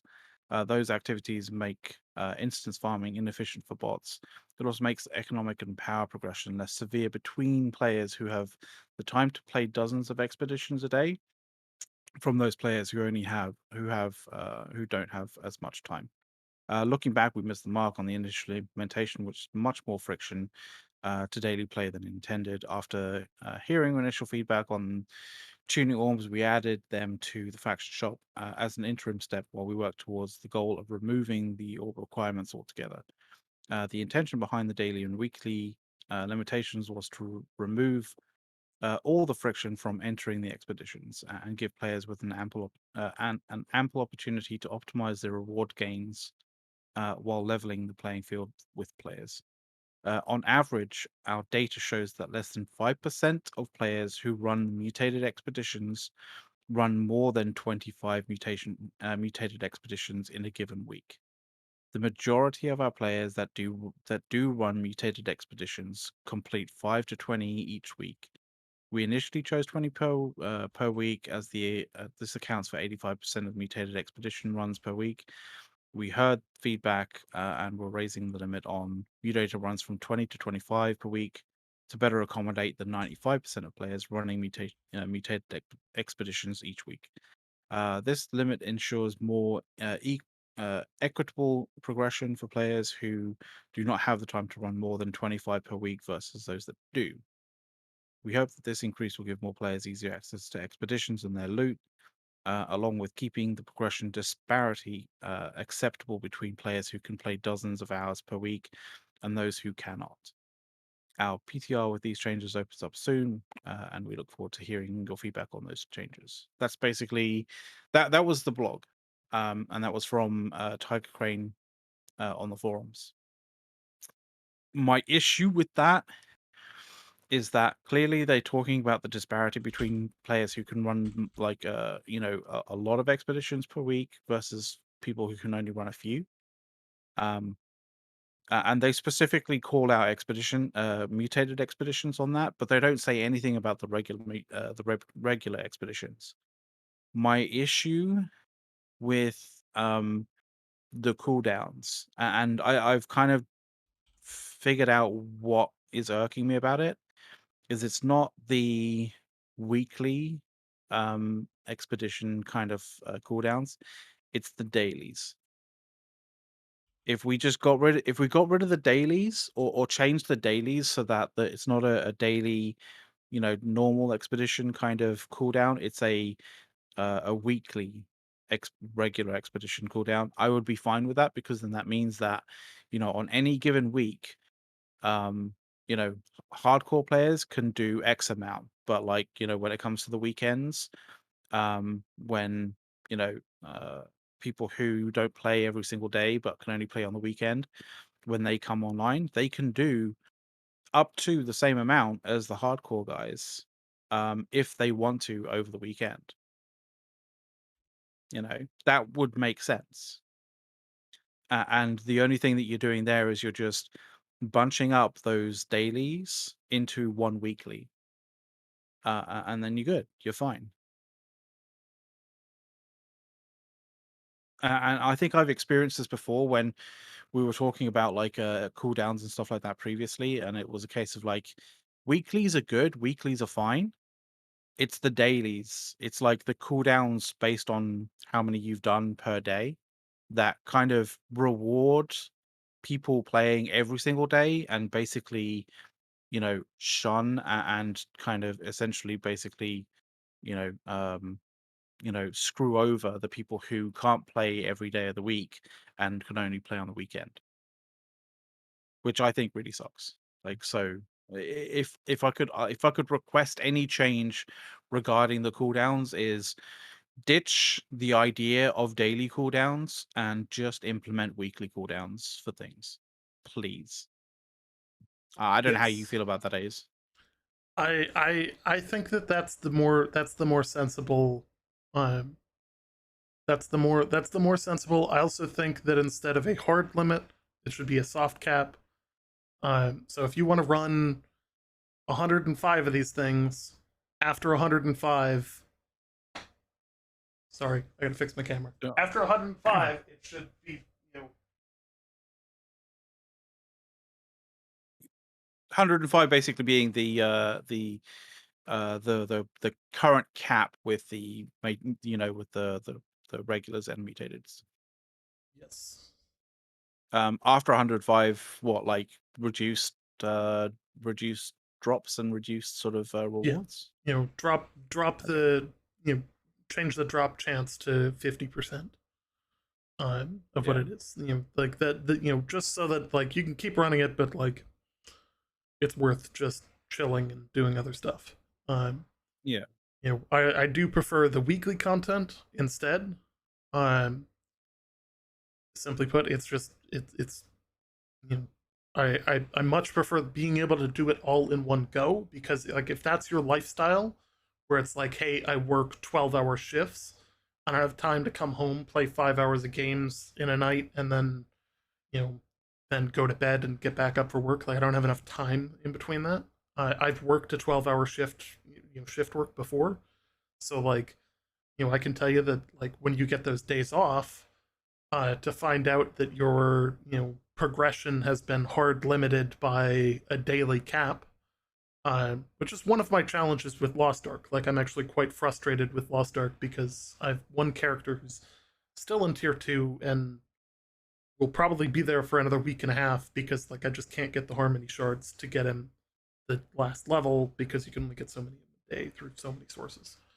It's a painful process, um, but it is It what it it, is. it is. Um, so It it's almost like like it's artificially forcing, concurrent user, like, almost uh almost artificial concurrent user kind of numbers, right? yes, yes. Um, so the other side of this is the 25 mutated expedition runs per week. Um, so I mean, again, this is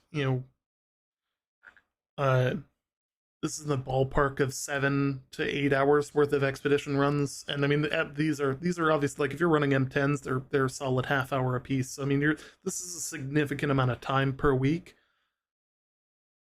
You know, I understand that there's probably people out there who like that's their favorite thing to do, because it is some of the most challenging content that they have on the PVE side of things. Um, I don't, again, not a huge fan of the like of the hard limit. If they soft capped it, it would be better. Just drop the loot chance. Uh, Post 25, and then I think it would be a little bit more palatable. That'll be Yeah. my feedback to them. When I get to it. Um,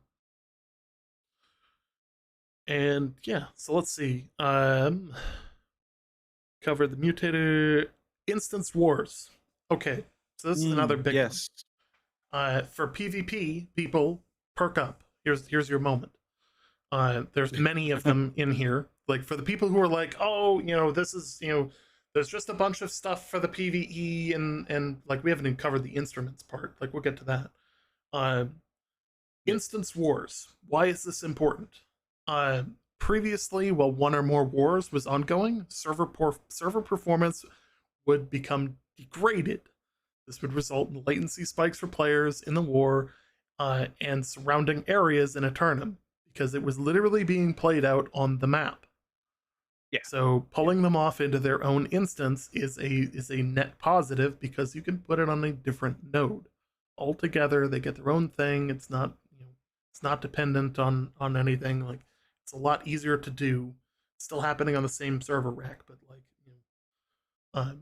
it's a lot easier to do. Yeah. There's They've there's a lot of there's a lot less shared kind of stuff that basically affects either side. Yeah. And so, it's a much better, essentially a much better scenario. Yep. So we should theoretically see a lot less of the kind of lag spikes or where you see a ton of people all of a sudden freeze in wars and like nothing Mm. appears to be happening, especially when multiple wars are happening at the same time. That was a pretty frequent event. Um, this will obviously change that. They've re-architected the underlying technology for wars and are happy to report that wars should no longer pose a risk of such drastic negative performance impact to participants nor the world around them. That is huge news. Like Yeah. that is a solid effort on that front. I love that Americanism in there as well, because I don't think there is actually a word called re-architected. I think it's re-architectured, but like, Yeah. yeah. Now, here's the other part of this. Why is this important? This is one of those we got to follow the bouncing ball because they've left a pretty nice fucking trail of breadcrumbs here. In a Ooh, oh, prior okay. dev video, they referred to wanting to do things like casual wars, where, it would basically be like OPR, but queued publicly, and Yeah. just happen throughout because they feel that not enough people are actually getting involved in the wars as is. But this has of course been limited by the inability to like within a region queue as a total. So like you don't want to prevent people from running Outpost Rush on like let's say you've got 40 people online who are going to PvP and all of them are running Outpost Rush queue. That's it for like your server. Like, you know, if you Yeah. wanted to run a 50 versus 50, you need to be able to pull from other servers within your region uh, in order to fill that roster consistently. And anybody who's Yeah. waited a long time for OPR to finally tick and start the game uh, knows this feeling. And this is why regional queues are slowly coming. Now, why do instance wars matter? Is because they're now pulling that out and saying this is going to happen on another server. Why do And that? it's a Because it's lot all prep easier. for this regional queuing system. Like you can Yeah. see that if you understand like how the architecture and how like they're pulling all of these different databases together, that's what this is designed in part. It's going to obviously increase performance. Like throwing it onto its own thing is going to be great, but being able to also you know run these regional queues and run wars consistently so that other people can participate in them, that can try out new strategies, and it becomes a much more accessible mechanic than it currently is. That's going to bring a lot of people in because wars are a lot of fun. It's also going to make wars like those casual wars a little bit chaotic, but I think that's also going to be a positive. Um, Yeah. so, uh, like that's kind of a, like following the bouncing ball of what they're trying to move everything and rebuild all of these features for in the long term. Um, you know, so like Again, I see that as absolutely crucial. I want to make sure that I go back and cover something that was in our notes. Uh, on the topic of arenas, I'm diving. I'm going to cover. I'm going to cover a couple of things before I come back Okay. to. Before I come back to this, on the topic of arenas, they released a dev blog yesterday uh, that basically talks about the ambience of arenas, the music, and the voiceovers, like how it all kind of came into play. It's really worth reading, and I want to cover the whole thing here because the patch notes for like the PTR patch are going to be like most of tonight. Uh, but like I would say that is definitely worth the read. It's maybe a few minutes to actually like go through and read it yourself. Um, but it showcases kind of the difficulties and like the amount of work that actually goes into the various audio elements of the PvP arenas. Um, and it's also important to note the live version did also get an update today. The 1.5.4 patch dropped with a major fix to refreshing Divine Embrace. So good news for healers out there who had this perk, but it was not realized that it was essentially neutering that perk. Um, so there were some quest fixes and some visual bugs, but it wasn't a huge patch. So don't expect a ton to change in the short term. Obviously, that's the quick stuff there. There's the bonus XP event that's currently happening for refining skills. Is currently on and finishing on Thursday, and there's more info on their website about the New World XP Extravaganza event, and they've got a whole calendar of different things. Uh,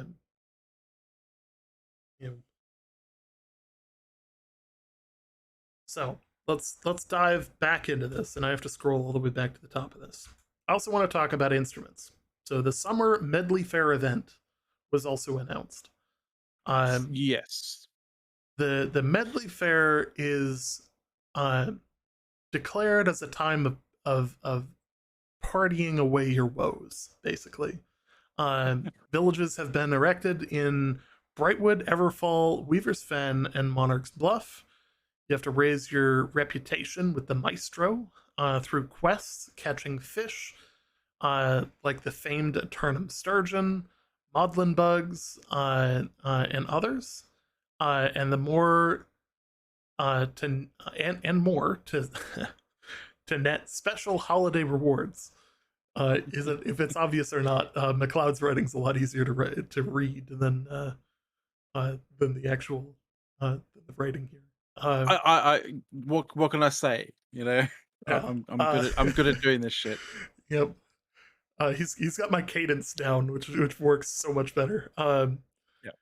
You can even frame your favorite catches in your home in a new mountain catch stations found in every village. So basically, if you're big into fishing, you can now have that giant fish up on your wall. So It's very nice. that's a pretty solid So one. so one of the things that I thought was kind of interesting, and it's a bit of a kind of like parallel to what they did previously was, back when they did the what is it, the winter, what was it called? It was the winter. If I can put it in here, winter convergences, right? Yes, Winter Convergence. Yeah. Yeah, so they had the holiday villages in the winter convergence. I gather that these new summer villages are probably going to be in exactly the same place, just decked out in a very sort of summery kind of vibe, as it were. Um, I would say the one thing that I wish they would do, which it doesn't seem like they're doing, but like maybe a thing that they might consider wanting to do at some point as a fun thing. And I'm not saying that I'm taking this specifically from like Assassin's Creed or anything of that form, but like having drinking competitions where you actually get drunk and like your vision gets all blurry and all that shit would be really hilarious. Oh yeah. So as part of this, they are also introducing musical instruments. And before anybody jumps off the bandwagon here, Uh, the So musical instruments have been in the game files since at least the beta. that's pretty So crazy. before I would anybody goes say off on like, oh, this, this has been something that they've spent a ton of time into.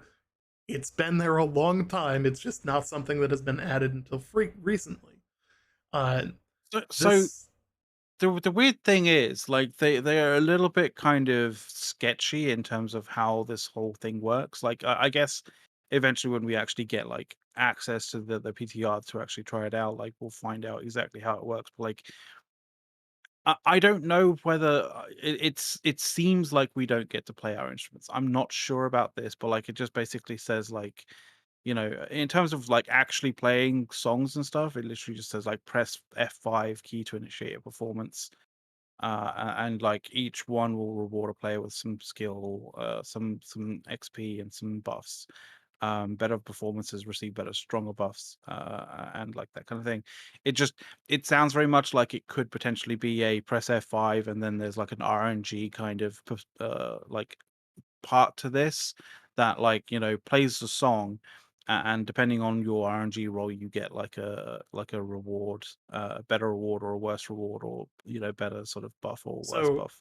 I kind of I don't playing know, off like it of just Crown in the seems, audience here. I it think just it just seems like, from that kind of perspective, I thought maybe it could have been a bit more involved, but like, so. because for example, Rust has like a little bit more involved, sort of like, uh, sort of instrument playing, that kind of thing. But like, I guess this is their first foray into it, so maybe they're just, they're being a little bit more conservative with So this. playing off of Crown in the audience, I have a feeling that it's going to be more like Guitar Hero and like your I mean, end that's score for your it, performance in terms of like hits and misses.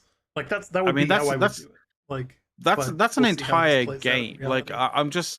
I'm just saying that's an entire game. Like the a development studio But is put it that like a hard of a lot of game to time. develop? I mean, Like I don't know. from a I've game with this never kind of audio I've never experience, like I I've never wouldn't, experienced it. Like, I've never tried to code a game like Guitar Hero, so I wouldn't know. But like, I imagine if Guitar Hero was made by an entire, studio, then it's not just like a, half-assed attempt kind of thing. It's actually, takes a fair amount of design and development and implementation, like that's at least that's how I kind of see it, like, so would I be annoyed if it wasn't like Guitar Hero? No, because this is just a summer event thing. This isn't like they're expanding the game to be like, New World plus Guitar Hero. Like, it's not like some kind of crossover thing.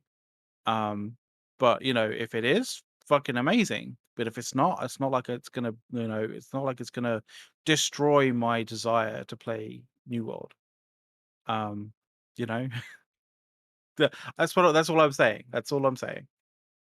It sounds from like the way that they've kind of said it that it's not going to be Guitar Hero esque. It's going to be RNG based. But like that's cool. It's a summer event. Fair enough. so here's how they put it. Um,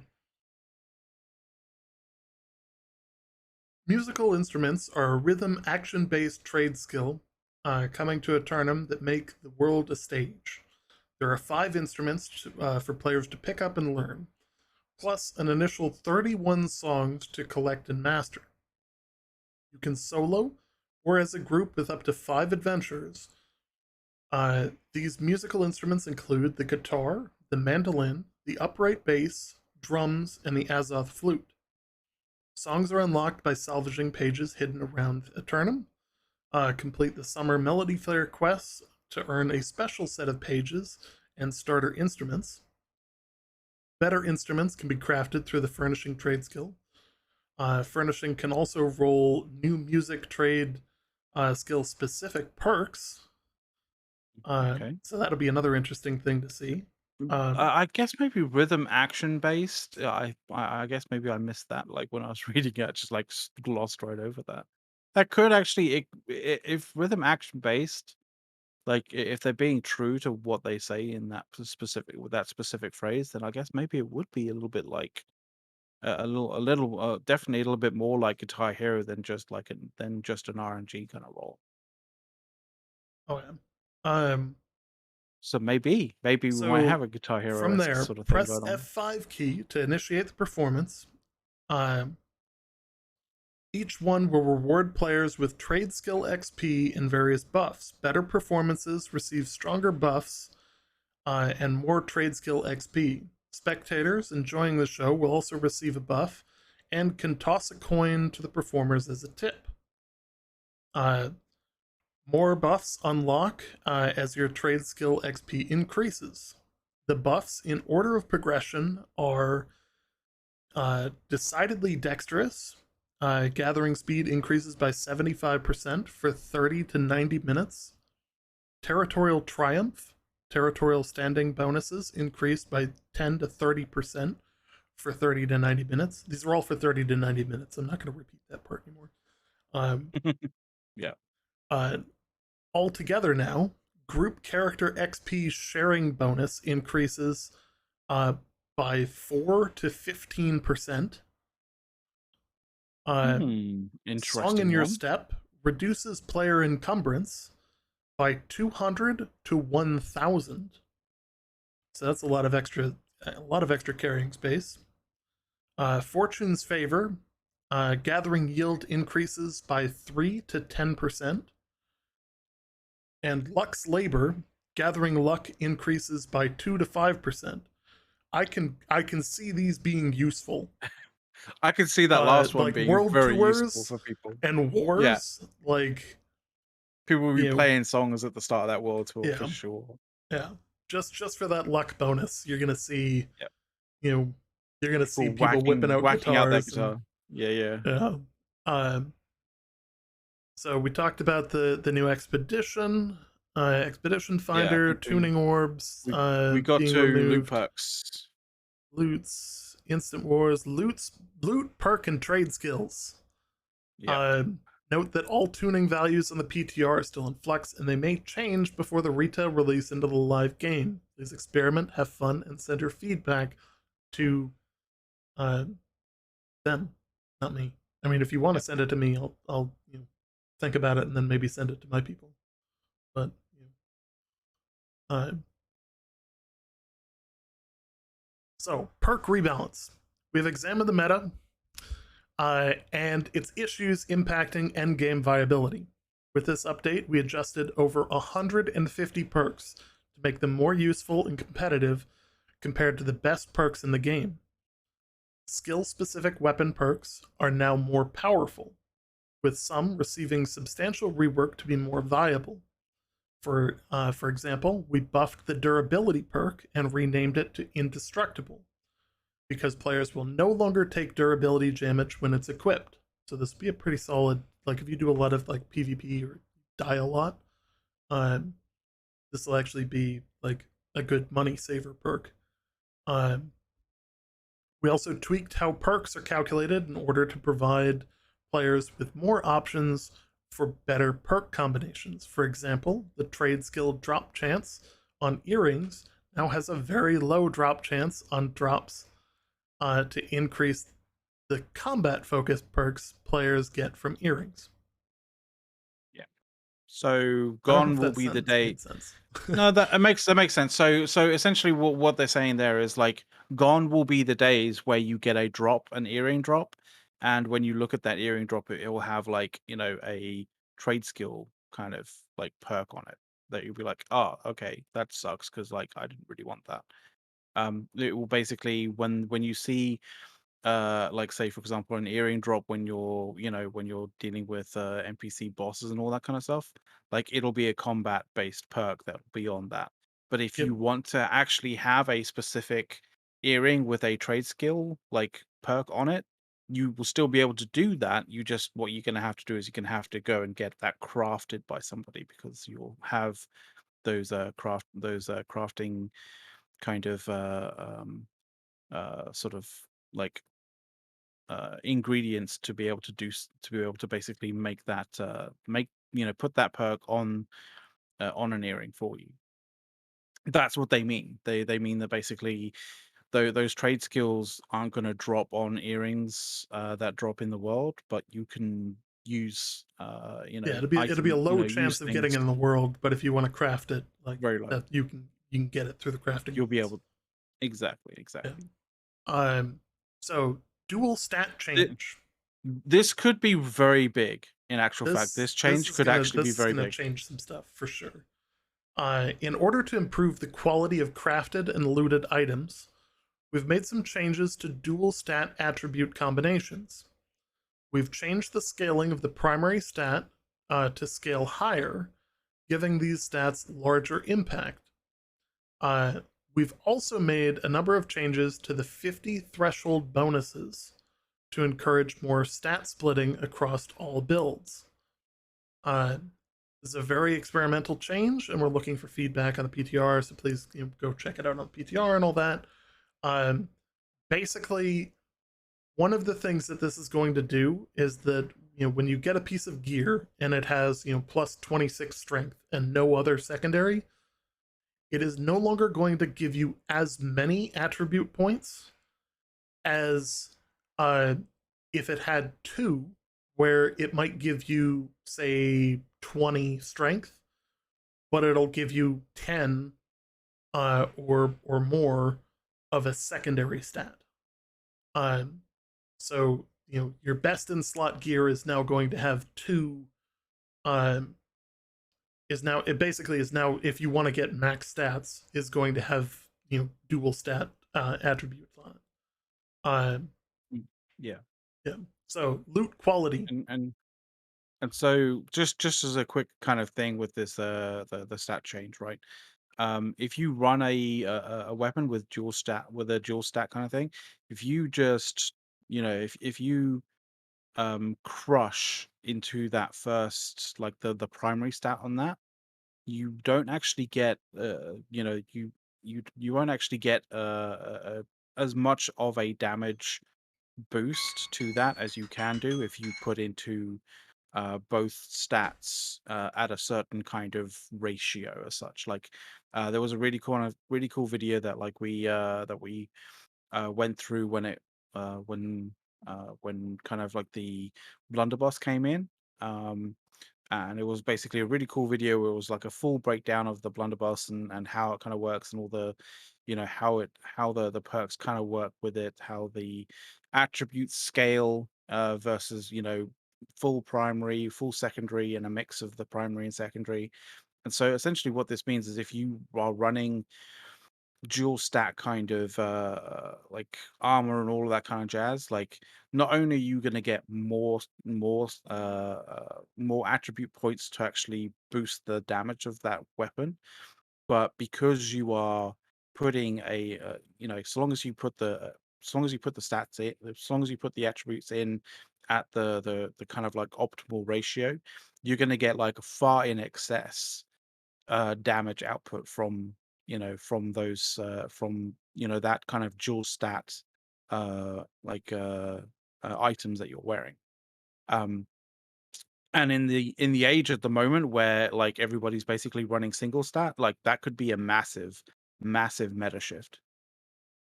So I'll be looking to see how that works when in July, when the actual kind of when the actual summer um like expansion summer update kind of comes out. But anyway, loot quality. Sorry, I wanted to jump in, just make a point of that.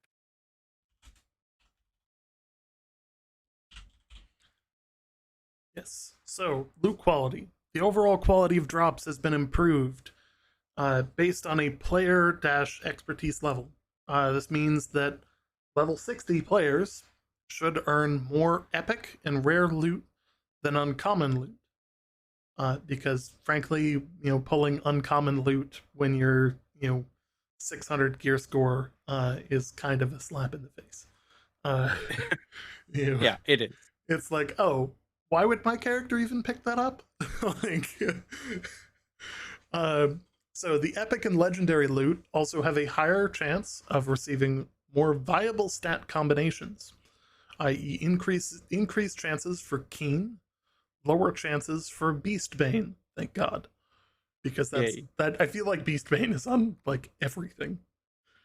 Fucking hate it when I get Banes. I'm like, oh, dude, like you're just basically making this shit for everything except for just that kind of thing. Just Yeah, it'll be that sort great of while like I'm that out area. chopping Like, trees, but otherwise it's fucking useless.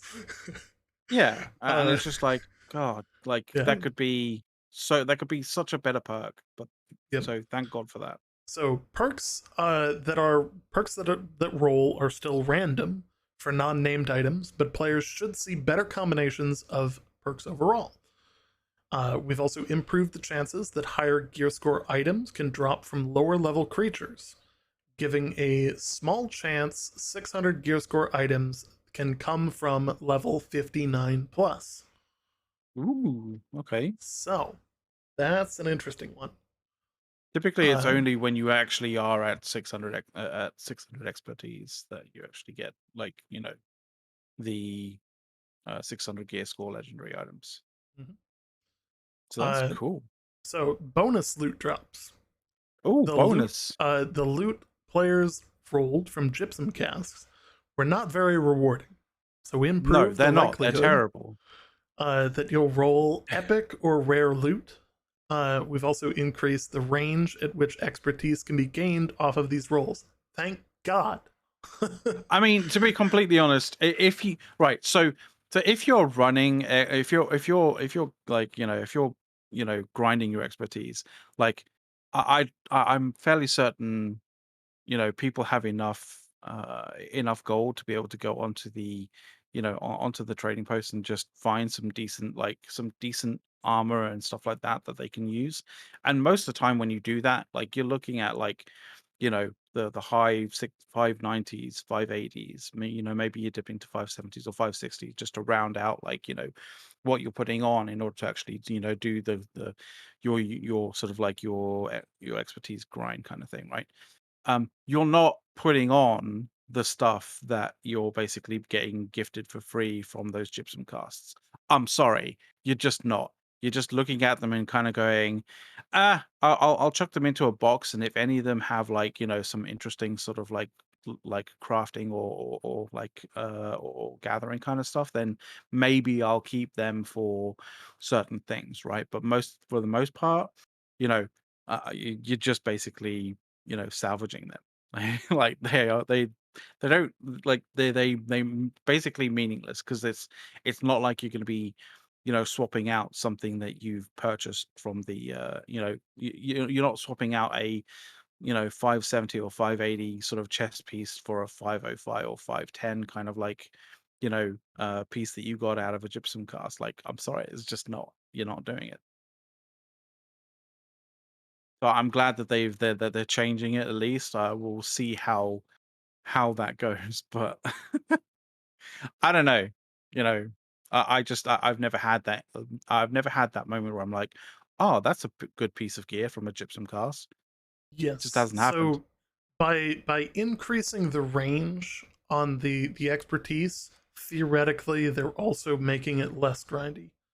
Yeah. I can also say that like recently the game has felt like you do progress a bit faster through your expertise grind. So like I have positive things to say on that front, and this is going to make that even better. Additionally, another mechanic is being added, and kind of reworked altogether, and that's salvage. And we're going to talk about perfect salvage. So they heard the Oh yeah. feedback and So recognized that salvage became much less interesting at the end game. I mean, oh it's yeah. pretty dull. Um, It's if you're not rolling around with 2000 out of 2000, um, of yeah, whatever the fuck it repair is, parts. Yeah, repair parts. Like, I don't know what you're doing. Like, yep. So with this update, they've made something referred to as perfect salvaging.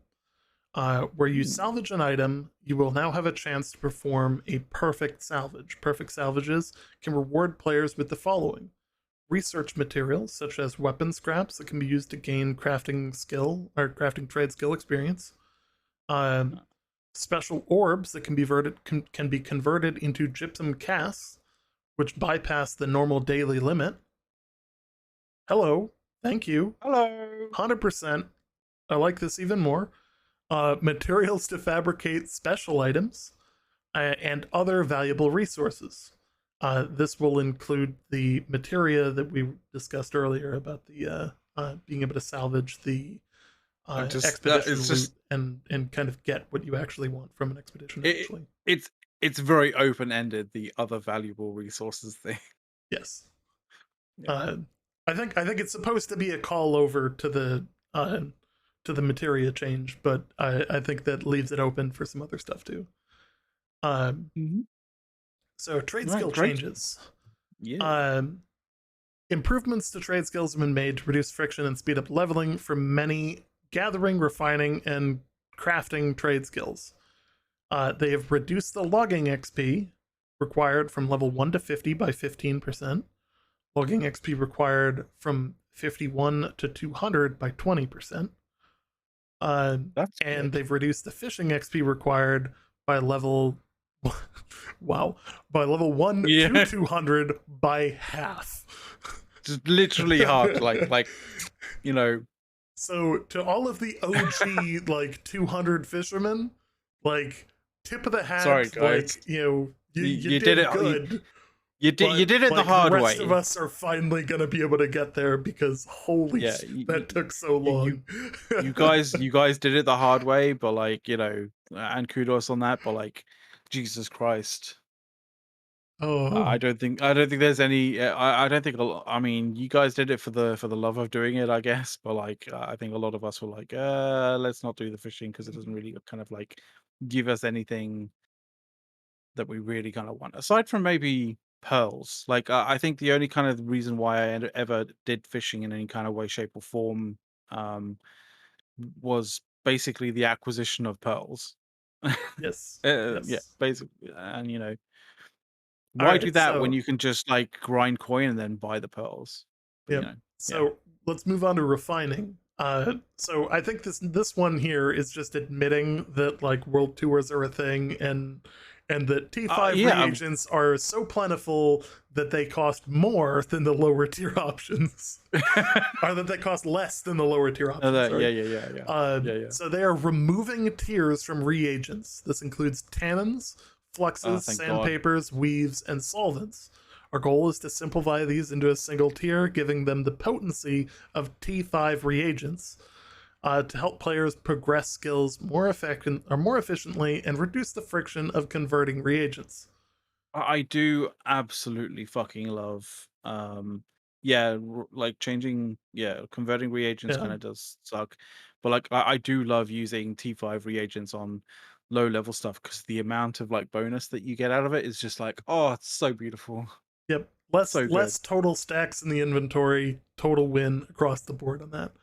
Yes. And it's admitting that like the world tour chest runs are a thing, and that there's just a comical amount of T5, and that they should just give up on trying to even have the Yeah. lower tier reagents. Just call it a day. We get the idea of having various tiers of reagents, but at this particular point, the horse is bolted. Let's just simplify that. Yes. So all of these other ones, the total XP required is being reduced by from level 1 to 200. So the whole span is being reduced by these percentages. Leatherworking is being reduced by 10%. Smelting is being reduced by 10%. Weaving is being reduced by 15%. Woodworking is being reduced by 15%. And stone cutting is being reduced by 15%. That is the total XP required to level from 1 to 200. Can't remember which one I did most. I think weaving was the fastest thing that I got, and I've got aptitudes out the ass for weaving, I believe.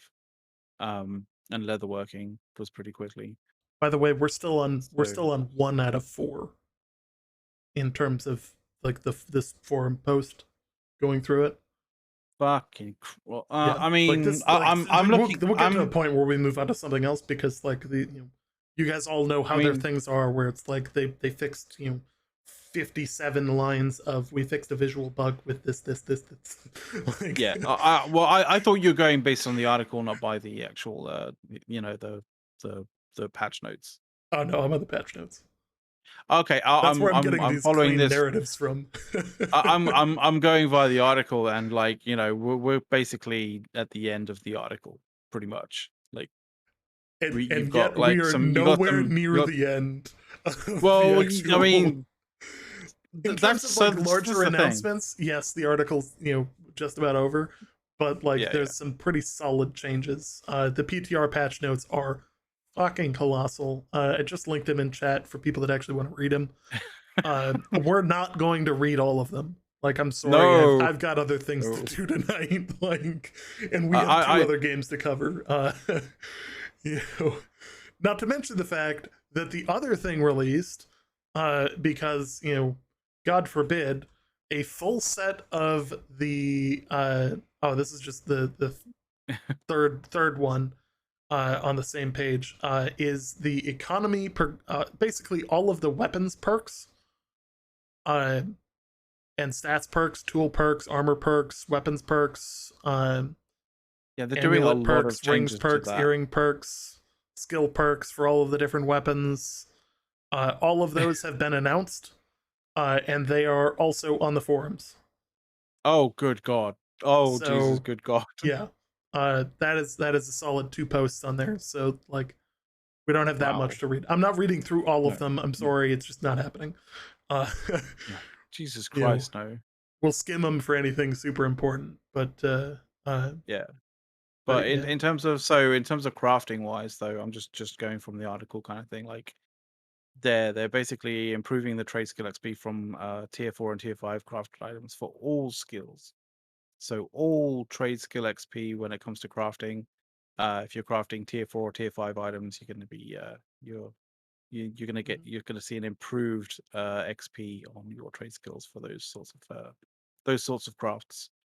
yep, They're also reducing the furnishing XP yes, by required from 20%. There we oh, that's go. so good. That's so That's a good. good one. Uh, Jesus Christ. Reduce the trade skill Especially XP required for weaponsmithing and furnishing.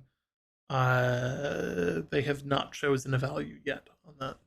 yeah, that's not quite in the build yet, but they want to do it obviously. So that may come in as a point release, like a patch during the week at some point, Yeah, it'll or probably during the be week after it's PTR actually patch been. 2 or something. Yeah, yeah, Um, something uh, like that. Yeah, let's see. Crafting, gathering, and refining clothing. They've rebalanced the drop rate and locations of all trade skill clothing to improve their availability. Ooh. yeah. All of a sudden, those weaponsmithing pants for 500k might not be worth 500k anymore.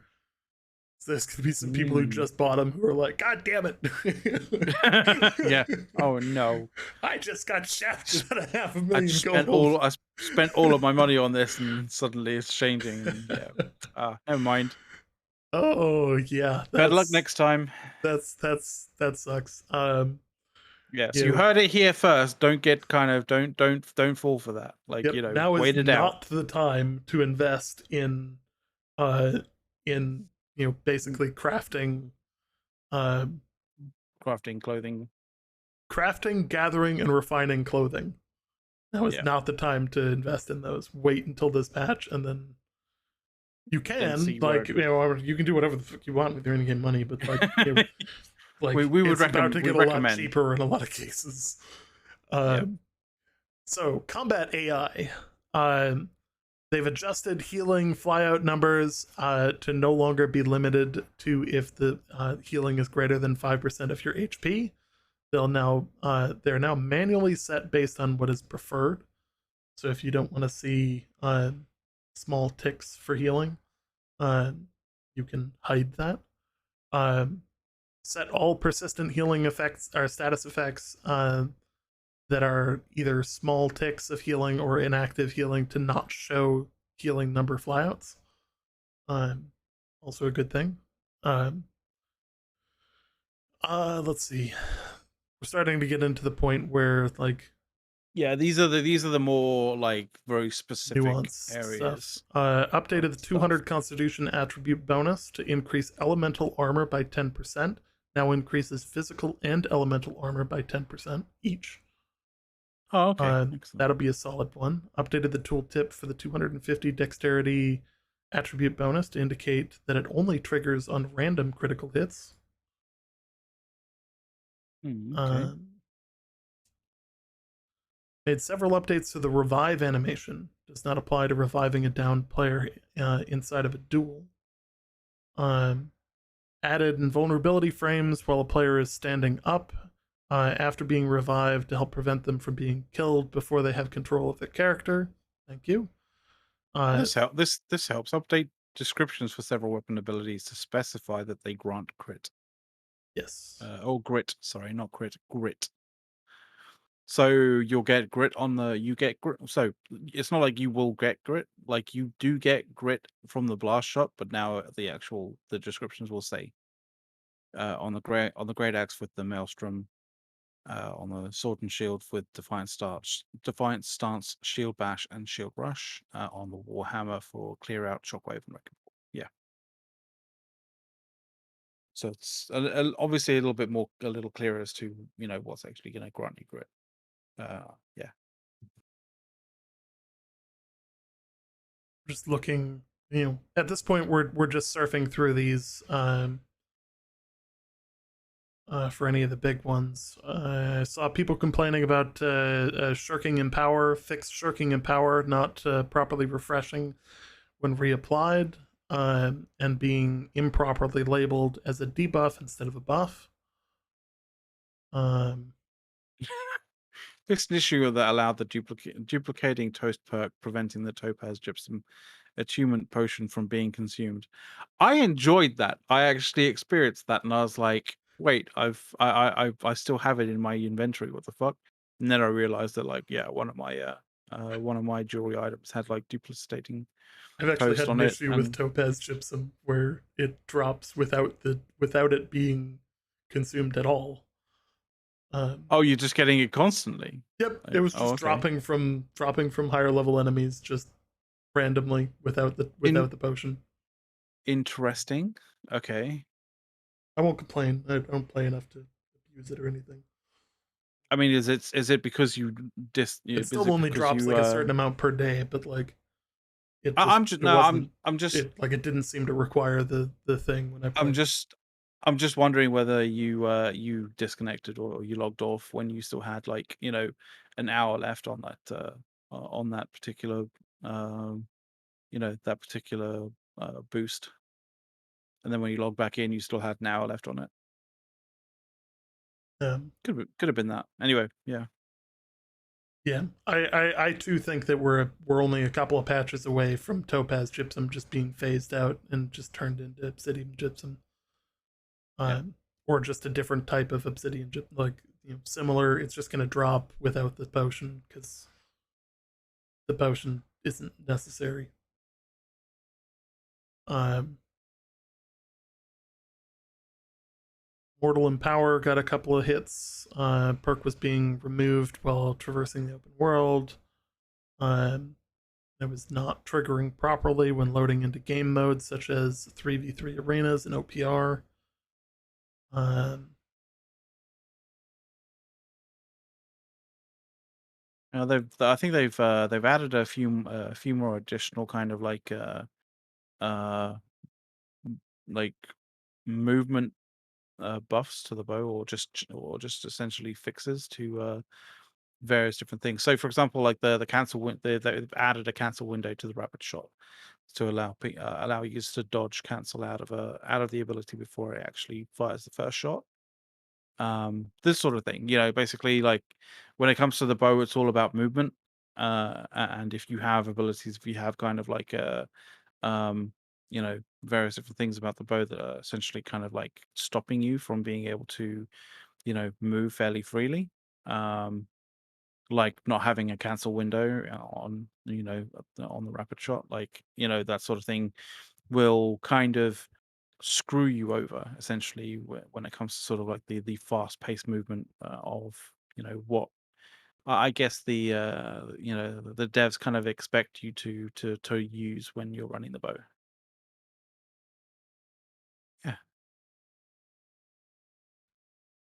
There's a Oh, ton of like nuanced changes here. Like, oh, okay. So there was something that kind of confused me a little bit about the bow, right? The this is what kind of confused me. Fixed an issue where rapid shot and explosive arrow abilities had too long of a duration when the cooldown was triggered when active frame started. Hang on, explosive arrow? When the fuck was that? And then a little bit further down, the splinter shot ability has now had a complete rework and is now explosive arrow. Explosive arrows fire an arrow that will explode on impact, dealing 50% weapon damage on hit, and adding an additional 125 damage to all targets within 2.5 meter radius. Flame arrow, direct explosive arrow hits inflicting burn, dealing 8% weapon damage every second for 10 seconds. Contained detonation.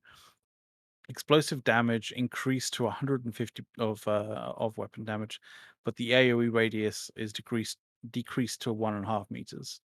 And then updated the empowered splinter shot perk to state empowering explosive arrow. The functionality for the perk remains the same.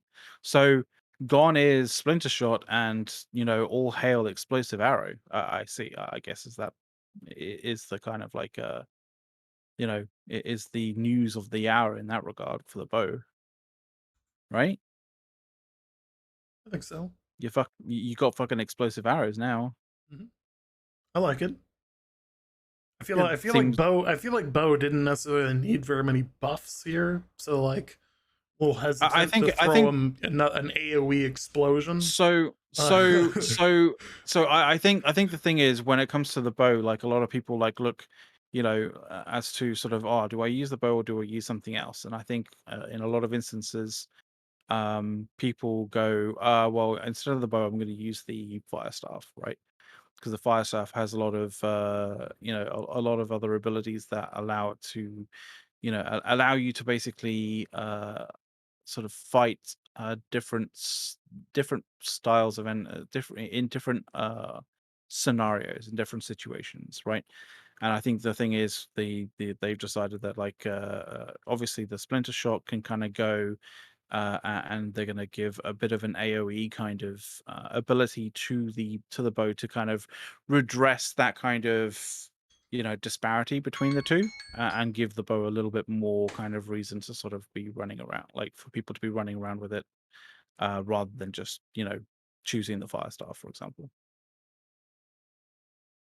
That's what I think that is. yes.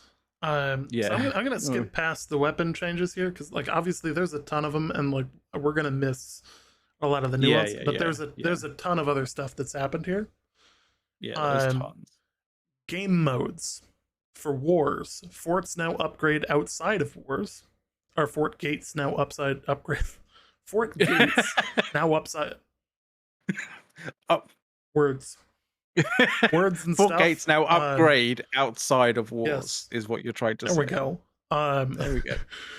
They fixed a bug with the siege supply generators not working properly during wars and invasions. Thank God. And they fixed an issue where a company would be able to gain influence during the influence race and then be eligible to declare war after any subsequent influence race if they did not gain any more influence in the meantime. Yeah, that's broke. Yeah. I'm glad that they fixed that. Although, to be fair, they haven't fixed that yet. It will be fixed in live. So they basically just called out that bug. Yeah. Whoops. Yeah, don't abuse that in the meantime.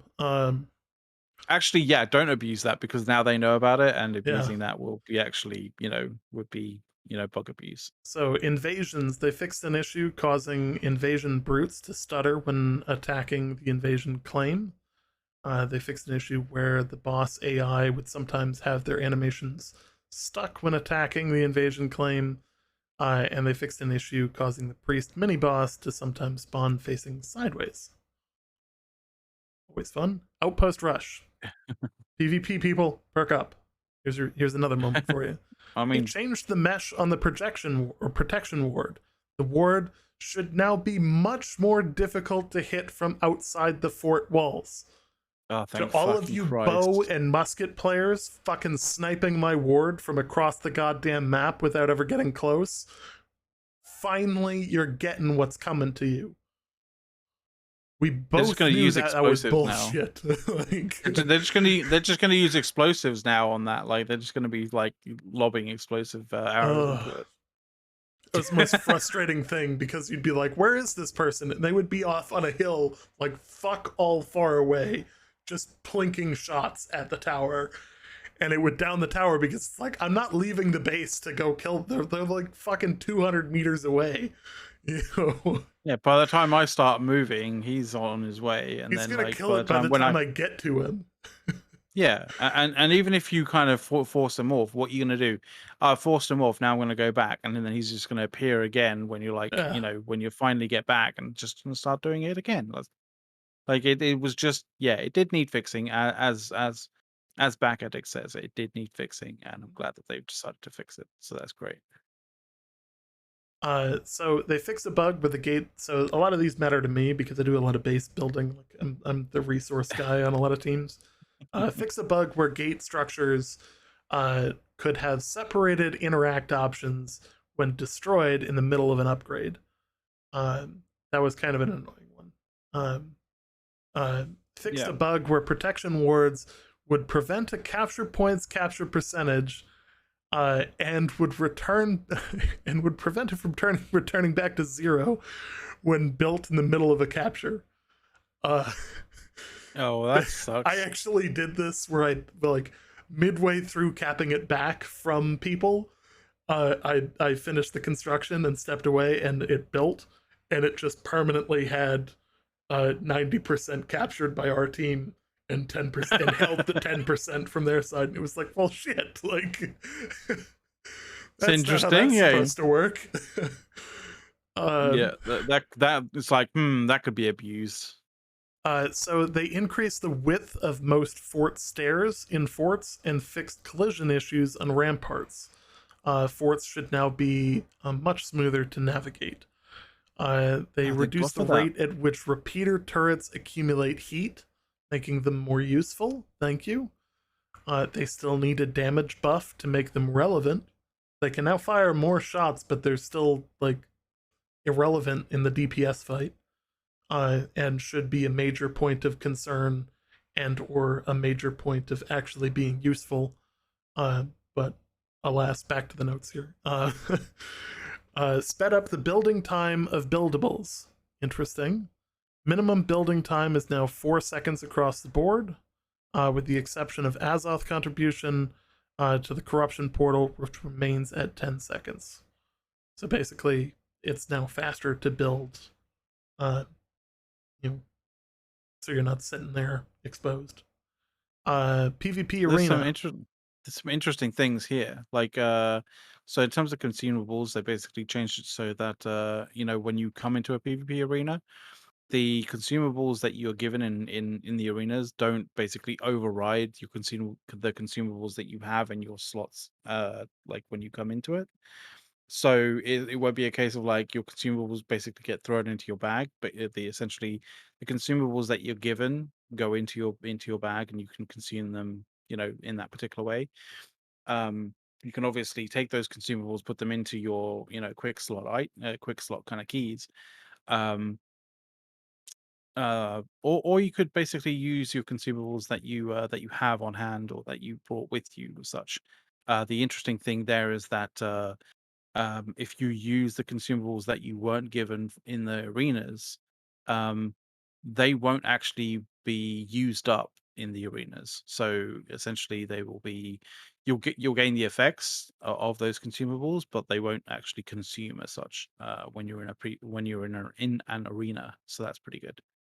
That was annoying the shit out of me in arenas when you'd go in and just basically override all of your quick slot items, and you're like, for fuck's sake. So they've decided they've realized that was kind of irking people, and they've changed that a little bit. So that's great. Yes. Yeah. There's a few other like nuanced things here. Um, I'm not gonna. We're not gonna get into all of them. Expeditions. Expedition key changes and updates. Yeah, No we kind longer of did require the the broad tuning stroke thing. orbs. Gold changes. We already talked about that. Expedition key and crafting materials. Expedition keys and their crafting materials will no longer be available except for the breach fragments. Want to keep different tiers of breach fragments, items from breaches, to Oh, use for crafting, starting with the territory supplies, detailed under economy, which we'll get I to. wanna quickly mention something that I think we kind of got wrong when we were going through the gold changes. For the changes to basically removing gold from expeditions and putting them into the open world. Um, Crown, you were correct. You basically have the possibility of getting 2 lost sacks daily, and each lost sack grants 500 coins. You're not going to get multiple lost sacks, or you're not going to get a lost sack from, or potentially from uh, every single elite chest. You're basically going to be going around, and maybe you'll get up to 2, and that's it. So you won't be getting like, you know, a shit ton. And yes, you are always correct, Crown. Fair enough. Good call. Yeah. All Anyway, right. I wanted to do that because Expedition that keys was. have been replaced with armament chests. Normal expedition armaments Yep. provide loot rolls on each of the potential bosses from its respected expedition. Um, Mutated expedition armaments provide loot rolls of each of the final bosses for each expedition that can be mutated at mutation level 7. Uh, Mutated expedition armaments provide 1,250 umbral shards each. All armaments will provide coin value equal to roughly 50% of the equivalent coin cost to purchase expedition orbs in the faction shop. So basically, collect orbs until this patch goes live, Mhm. and I wouldn't recommend spending them because they're going to be valuable. Like no work for Yeah. similar reward, if not Like more. I think the mutated ones, especially, the regular ones, maybe not so much, but like, yeah. The following expedition crafting crafting materials no longer exist and be converted into different types of breach fragments.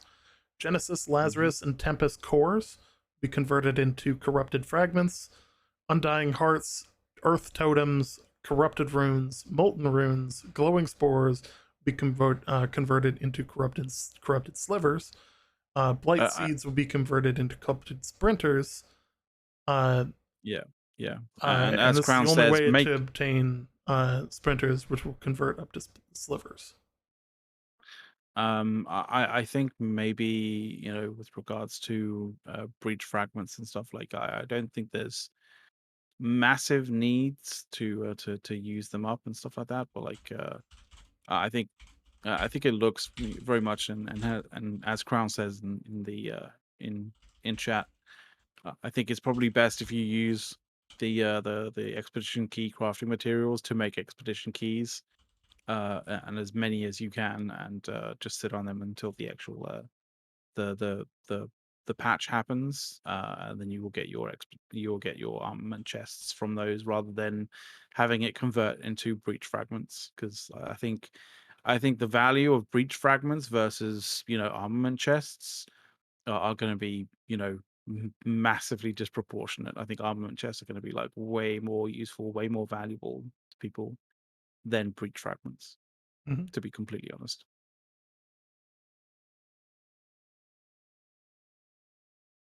There's a few changes to I'm not going to go through all of the individual changes to the various dungeons.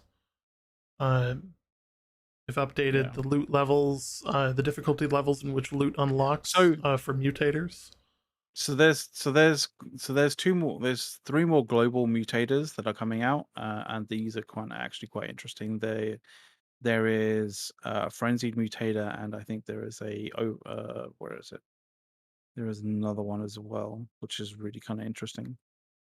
But yeah, so Where is it? Like, I'm just trying to find where they're actually talking about the mutators.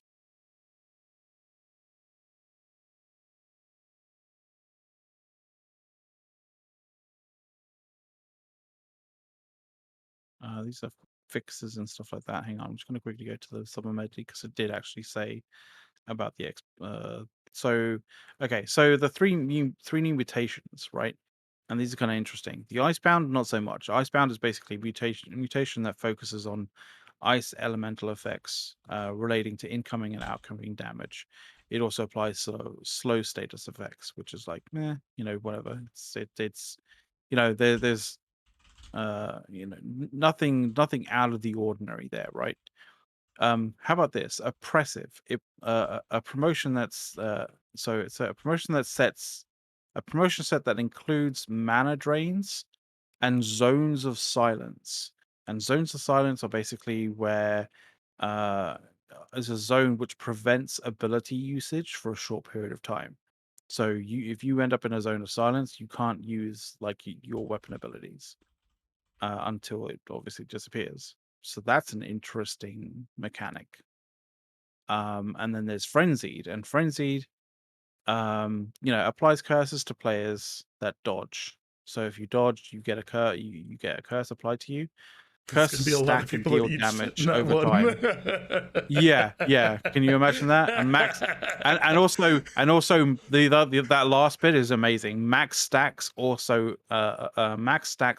damage nearby allies as well. So you can imagine that, like, especially for for healers, dodging and then getting cursed and then like dealing that, like, having those curses stacking, dealing damage, and then somebody coming over to try and deal with something there, and then they get fucking they get There's damaged going to be by it some because people with max light stacks. armor who get so used to Totally using screwed their over. iframes to dodge all that damage, Yeah, exactly. Yeah. So yeah, like Icebound, not so much of a kind of like interesting thing, but like Oppressive and Frenzied, like those mutations are going to be, they have some interesting mechanics going on there. So yeah. Uh, so by So so the so referral code is for exploration. There's a bunch of changes under exploration here that anyway. they're actually pretty big. The following list of named enemies have been updated to level 63, so that they have the potential to grant 600 gear score drop rewards for players. This means that farming NPCs in the open is potentially back on the menu for expertise bumps. So Eden Grove, I'm not going to list all of them because there's basically all of the named ones in any elite zone are it. Like, yeah. So bumping them up one level is going to make them a little bit more difficult, but it's also going to be a solid improvement in terms of being able to use them in the open. Yeah. Additionally, since this keeps coming up, we cover 3 different games on the show right now. We're going to be expanding potentially to cover some more, potentially some more on some other nights, as well as just kind of generally doing some more streaming outside of that. We kind of start every show with New World. We also cover Lost Ark and Star Citizen news. If you haven't tried out Star Citizen, we've got a referral code in the bottom corner. Feel free to hit that, and try out the game. It's a pretty awesome game. It's only like $45 to try it out. And yeah, you'll hear more about that later in the show. Aside from that, if you guys notice, there are obviously ads that run during the show. If you want to have an uninterrupted experience, based on the way that Twitch is running things, unfortunately, we don't have a whole lot of choice on when these ads happen. But if you want an uninterrupted experience and you think we deserved it, please, consider subscribing. And if you haven't, at least, hit that follow button, because if you've been hanging out with us and you like our takes on things, Or if you don't like our takes on things and you just want to argue with us, we're game for that too. Yeah, that's fine So by me. hit the follow and join the chat. We do read the chat as we're going through. This is a live show, so like we do like talking to people about that. Um, and of course, post show, at when the show's over, we hang out in the Discord and the public channels, and we chat with people on voice. So feel free to join us after the show. We're not done yet. We got plenty more on this and two other games to cover. Um, yeah. Trying. There's a lot of like they fixed things getting stuck. The Yeah, just in terms of from the chat, yeah, in terms of newworlddatabase.info, their PTR database generally tends to get updated fairly quickly when actual information, proper information comes out about it. So Yep. like, they're I probably think working on it right now. XYO has to wait until he gets the build on his computer before he uploads the files. Yeah, So once he gets because that, they, once he gets it, it'll be up probably tomorrow. XYO is really good about that. So yeah, yeah, and if you guys haven't had the chance, make sure to check out nwdb.info. Like the best database website if you want to see what all the new items are on the PTR, all of that. It's all going to be on nwdb.info. They also dramatically help out the show in terms of helping syndicate and embed us over there. So and if you didn't know, they also do a V Rising database as well. So yes, if you're they also have a into Lost V Ark one Rising, they too. also do that. So Um, yeah, same it's guy runs the Lost Ark database. If you go to lostarkdatabase.info, he runs that one as well. fucking Uh, beautiful.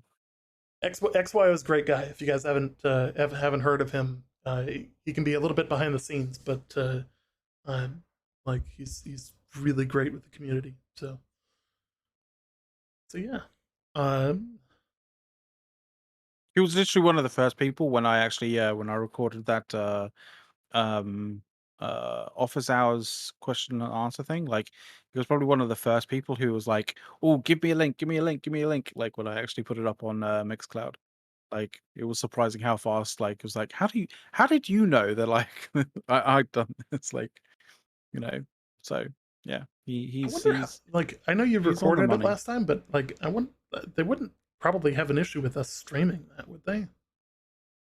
I mean, I I don't think wouldn't I'll think ask so.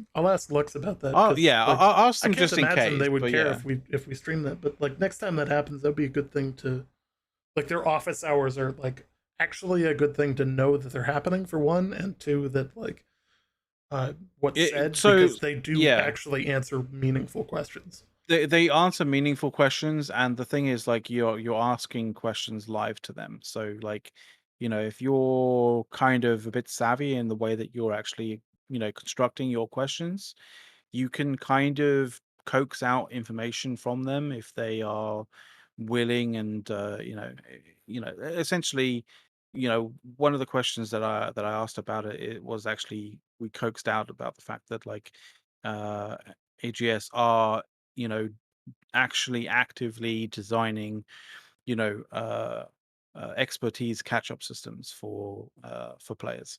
Like that was one of the things that we found out specifically by asking the right question the right way at one of those office hours Q&As. So it's definitely worthwhile.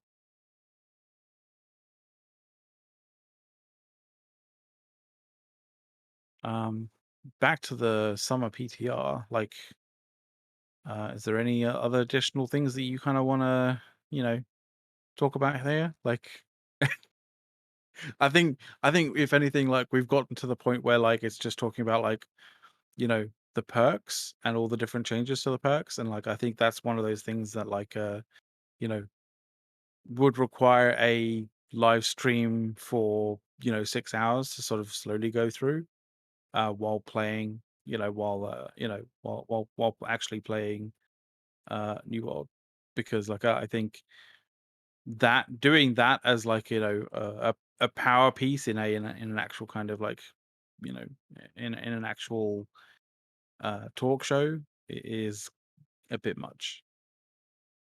Oh yeah.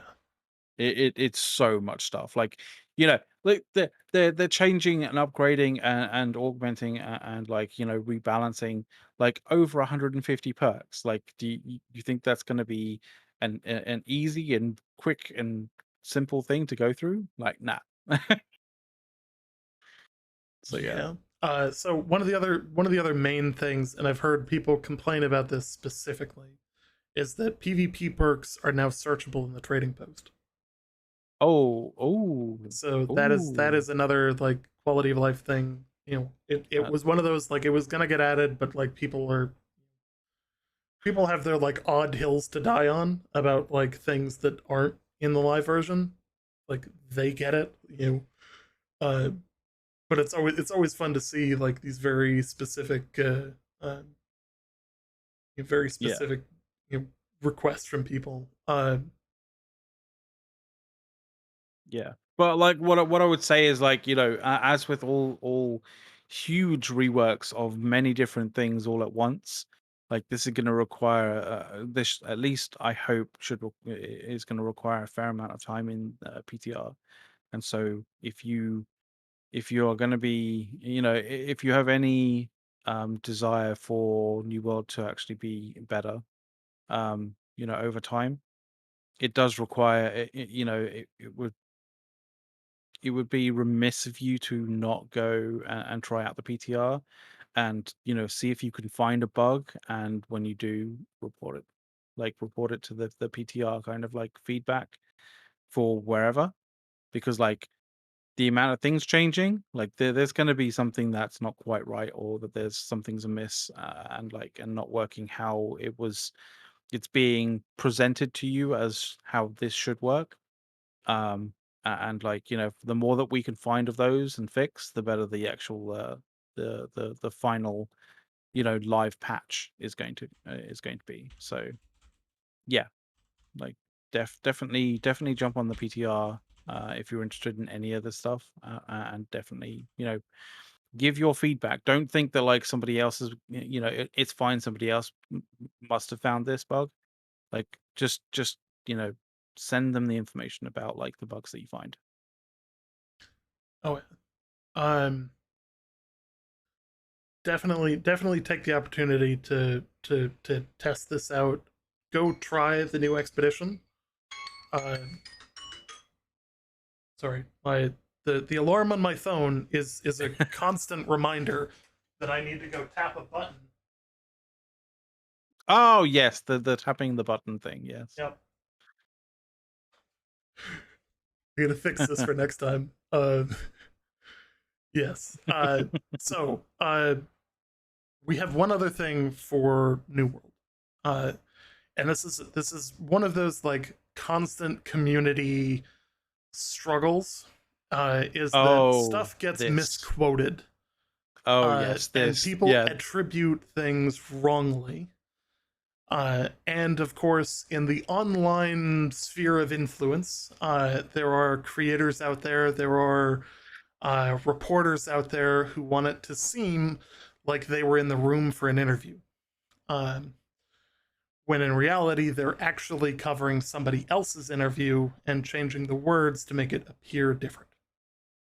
Yeah. Um, Because it's always great if you're able to sort of, throw something out of context, snip the ends, snip the middle out kind of thing, and make it sound as though a dev is basically saying, like, saying the same thing that you want to say. yes. So fundamentally, this hits on it's a very PvP centric topic. So I want to talk It about is. like when people refer to the OG game in Alpha 1, it was a very brutal game. Uh, a lot of the dev articles coming out after that about PvP in Alpha 1 basically cite that its turnover rate was unsustainable. Um, Yeah. Many of the people that you can go see the footage that was released at the time, would basically equate it out to a Rust like game. Uh, there were many capturable places where you would custom build bases, um, that had its own set of issues, and that I can't go into specifics, but there it had its own set of problems. Uh, it was PvP was on all of the time. However, you gained criminal status for it. There's a lot of confusion about the full loot mechanic, where if you died as a criminal, i.e., like I went out and shanked McLeod in the woods, I now had a 4-hour timer on me, where if I died during that timer, every piece of gear on my body, including everything in my bag, would drop in that spot. So, like, Yep. it was a solid penalty for not doing that. That said, they changed directions, obviously, with the gear score and the drop rates on things now. It's a very, very, very different game than it was. But at the time, during Alpha 1, they had a number of interviews with Rich, Scott, and someone named Patrick Gilmore. And Patrick is commonly Oddly misquoted, very commonly misquoted. And it's not that he's being misquoted, it's that he is being incompletely coded. Like the context is removed. Because the quote is fairly lengthy, Yeah. and it requires you to have that full kind of quote in order to actually have it in proper context. And people don't like long quotes; they like to snip the little bit that like it is like without context, like refers to what they want to what they want to put over in in an argument, in an opinion piece, whatever, right? So shall we go through the full quote? You got it up? I'm Or do you trying to want me to go locate through the it? full quote here. Okay, so okay, so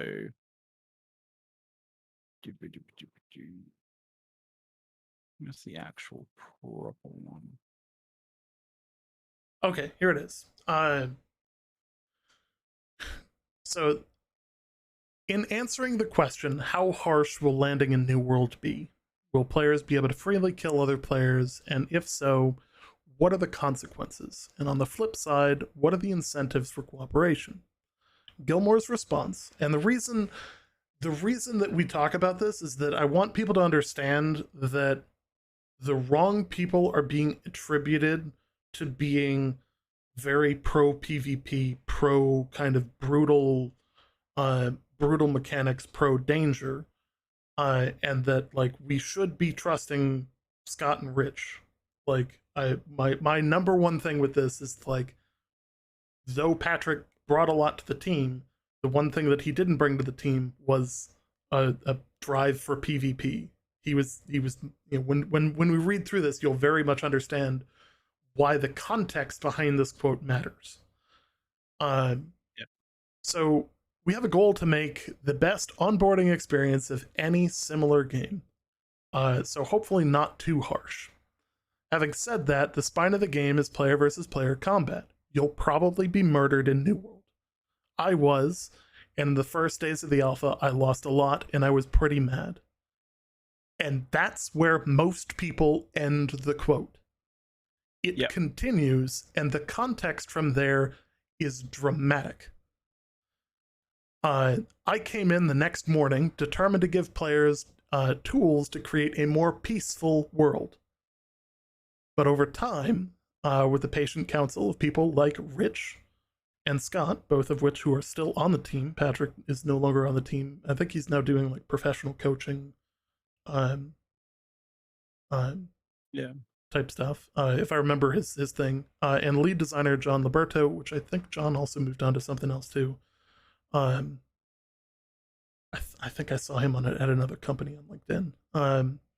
I came to realize that the constant press of danger was fundamental to the thrill of the game. This is after he received, but over time, with the patient counsel of people like Rich, Scott, and lead designer John Liberto, he then came to came to realize that the constant press of danger was fundamental to the thrill of the game. Making New World a peaceful world would deprive players of the stakes of the drama, uh, of trying to forge a new life in the uncaring supernatural wilderness. So just as a TLDR in this, people quote this kind of area. People, snip the quote from this area to basically say that Patrick Gilmore is the hardcore MMO guy who, was forced out of the company because the game they didn't want to take the game into the hardcore MMO kind of like area, right? Like and that's what the people who are misquoting Patrick Gilmore want to basically put out there. And the thing is, if you look at the full quote, clearly Patrick Gilmore wanted a more peaceful, more serene game, and it was Rich and Scott and John that basically had to tell Patrick Gilmore that, like, no, this needs to be a a game with the constant pressure of danger, you know. Yes. Um, So so basically, like, if you're going to have faith in somebody for PvP, Patrick probably isn't the guy. And there's a reason that I go into this, and it's because it was like the context here matters. The credit and should because be it going because it to Scott and Rich. Because they're yeah, still on but the like team. They're still very big advocates for PvP. So like and and yeah. the reason why we were mentioning it is because like this like argument, this kind of like a point for an argument regarding, like, the direction of New World, and whether it's a good direction or a bad direction. This point being labored about Patrick, being the one true developer that New World should have had. And if Patrick stayed and they implemented what he thought, then the game would be great. Like, is complete bullshit. It's complete bullshit, and it keeps on coming up because people keep on misquoting Patrick.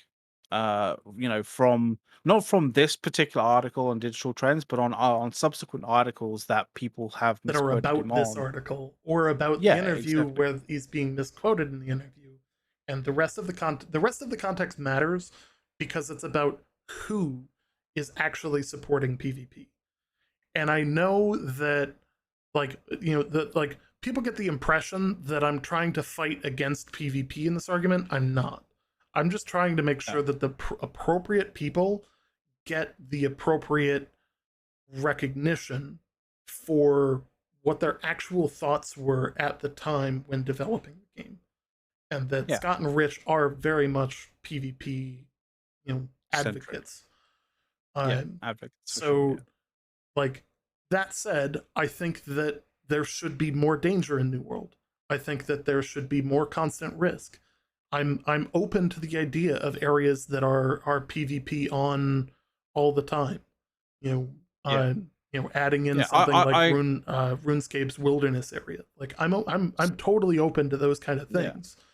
yeah, It's really just that I want to make sure that people understand that, like, saying that, oh, we lost this developer, and his idea for the future of the game because of the first part. Because, like, obviously, if you take the first part of this, you know, uh, saying the spine of the game is player versus player combat, like, you're gonna yeah, go, okay, yeah, hey, this guy's clearly gung ho about PvP, but he's not the guy you should be turning to.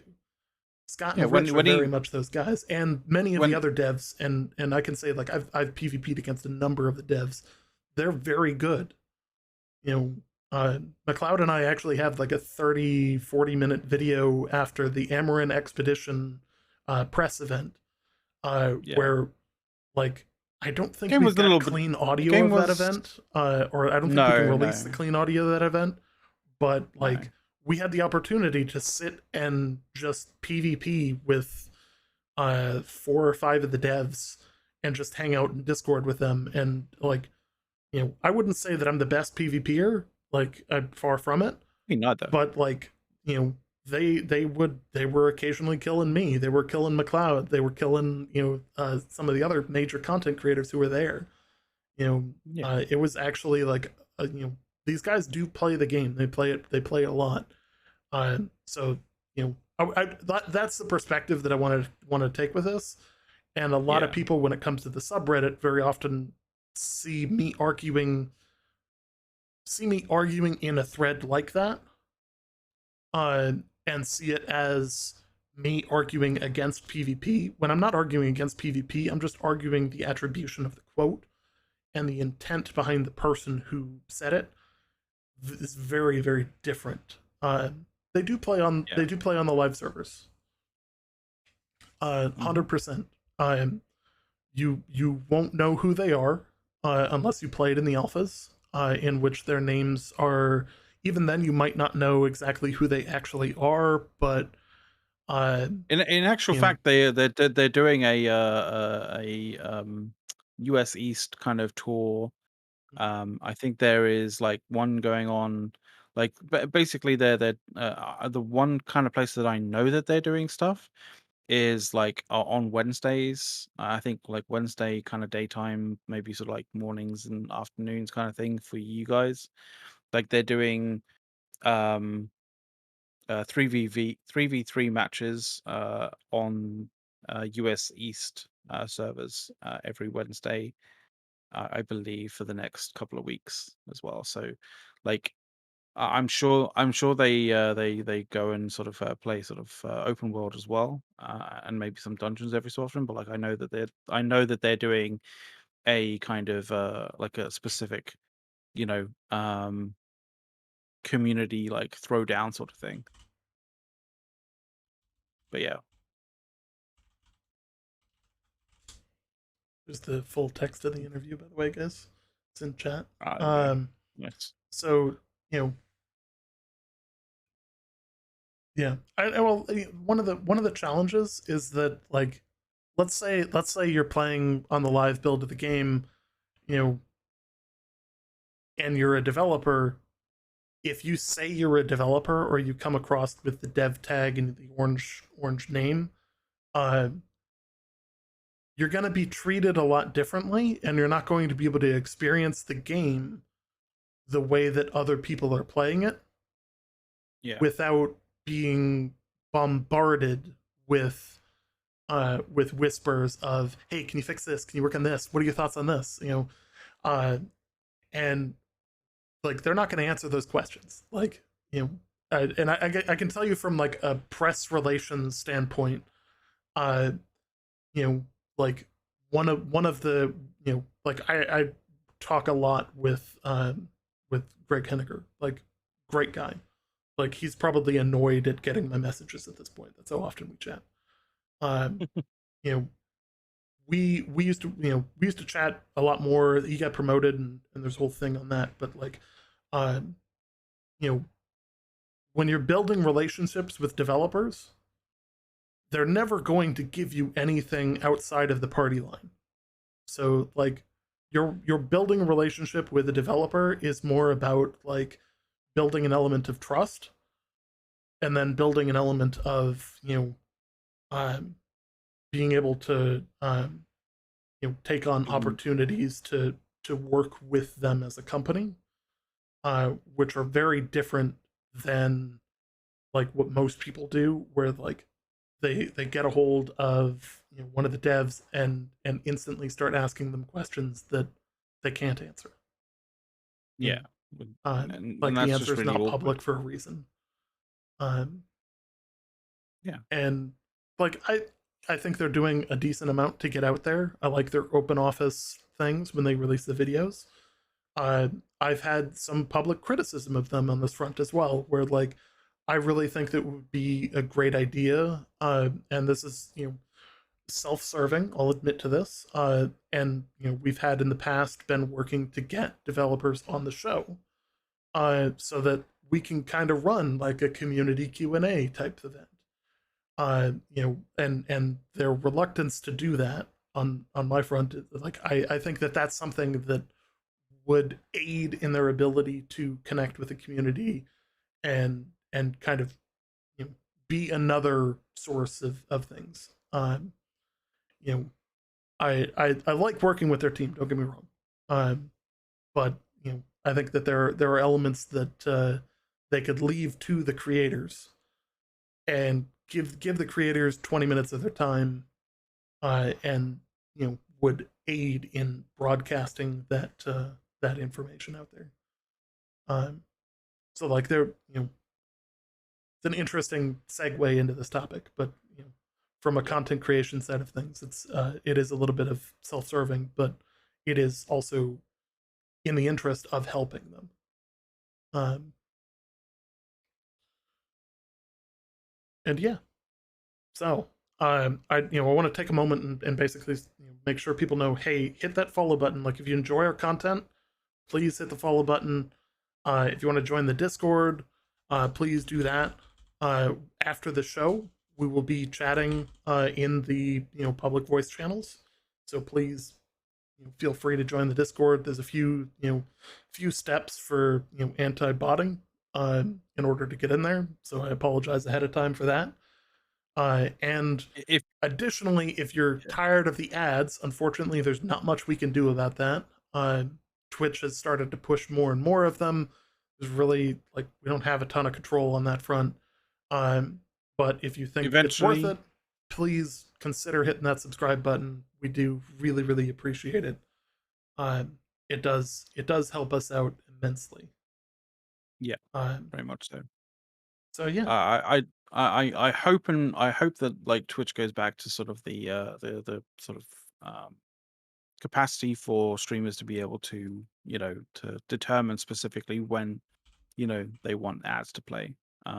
You know, with you know, with the incentives that they have. But like you never know.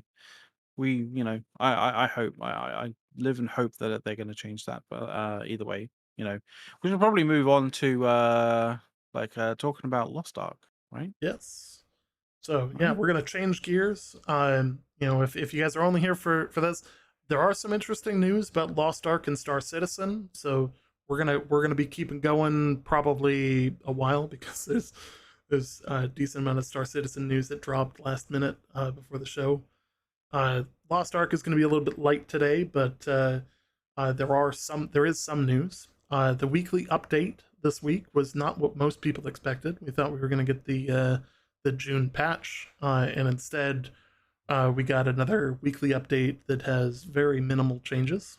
It's Yeah. really nothing of note. Um, you know, and from there, the June update ended up getting delayed until June 30th. And basically, they're working across the teams between Smilegate and AGS to finalize a build that addresses multiple concerns of our player base, primarily in terms of monetization and related systems. While this won't be ready for launch tomorrow, the June update will go live next week on June 30th. A breakdown of the new changes will be shared on the team update later this week. So we're looking forward to hearing from that. In addition to these upcoming changes, the team has also been working toward long-term solutions for the ongoing botting issue. In early June, Yes. bots seemed to reach a new high in Lost Ark. It was so imperative that we focus on it, uh, on getting that situation under control.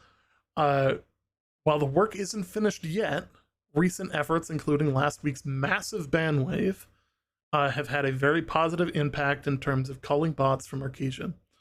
Uh, Oh yeah. and they're continuing to tackle this as a top priority. Now, why is this a top priority? For the people in New World who experienced the botting wave in there, uh, hold your Just buckle so up. you This know, gets intense. just so you know, so at the height before they actually started introducing the bot ban waves, right? The player count in Lost Ark was at 885,000. just actually no, just shy of 886,000. Mhm. And then the bot ban wave started. Yes. So the It bot it ban it wave happened, and it I'm actually it going to show cra- my it screen for this. it cratered out because like I think there's only really one way of describing this, and it's cratering. It cratered out at 273,000 Yep. approximately. So That's how many bots got nuked. yeah. Now, so when people say this is the concurrent number, now obviously bots, Yeah. it's going to be a little bit closer to it, but like there are people who would turn them off and on based on them coming and going. But the reality here is that they lost almost 600,000 concurrent users to a botting ban wave. Yeah, and we're talking concurrent users at this point in time. Like Yeah, I think a lot of people look at this and go like, "Oh, they banned 600,000 bot accounts." No, they banned more than 600,000 bot accounts. What you see is a difference in concurrent play accounts of 600,000. Like when you actually do the maths on that, like that number actually like that number peaks up to be a fair bit more than that. yeah, But it equates to when you're talking about concurrent users to about 600,000, which is just nuts. yeah. So you can actually see like let me highlight this here. Yeah, when the It's game came it's out, it's there was a lot of people kind of dwindled off, and all of a sudden it started going back up pretty rapidly. You know, it's close to 75% of the concurrent player base. yeah. So it and so part of this is also to do with the crypto crash, where Oh crypto yeah, no, miners yeah, yeah. in mass were able to switch over and make more money selling gold in Lost Ark than it was worth mining cryptocurrencies uh, for like Ethereum and some of the other smaller coins. So like it was this is actually kind of comical. And then of That course is they all get banned. ridiculous. That And is now we're down in absolutely the 200,000s, which is like all told they probably had to have banned at least a million accounts, which has to oh, be they done must through have. an automated method and like is comical in nature. And in the I past think I episode we think discussed like how convoluted and how like actually technically advanced these bots have become, that they I are like visibly yeah. you can see what a bot is very rapidly because they're all running the same path, they look the same, they all tend to do all the same stuff. um, but the challenge is that the other side of that is that from a visual or from a programming standpoint in terms of detecting them automatically, it is not as easy as what they're doing visually in game. Like, Yeah, it's very difficult. And I think in actual fact they were gearing up. Like I think Smilegate and Amazon Games were gearing up to do this, and they were basically like I think they were like marking a lot of bots, and then seeing all of the various kind of like you know similarities to all of these various different accounts that they were marking, and then using that data to find more and then find more and then find more and find more.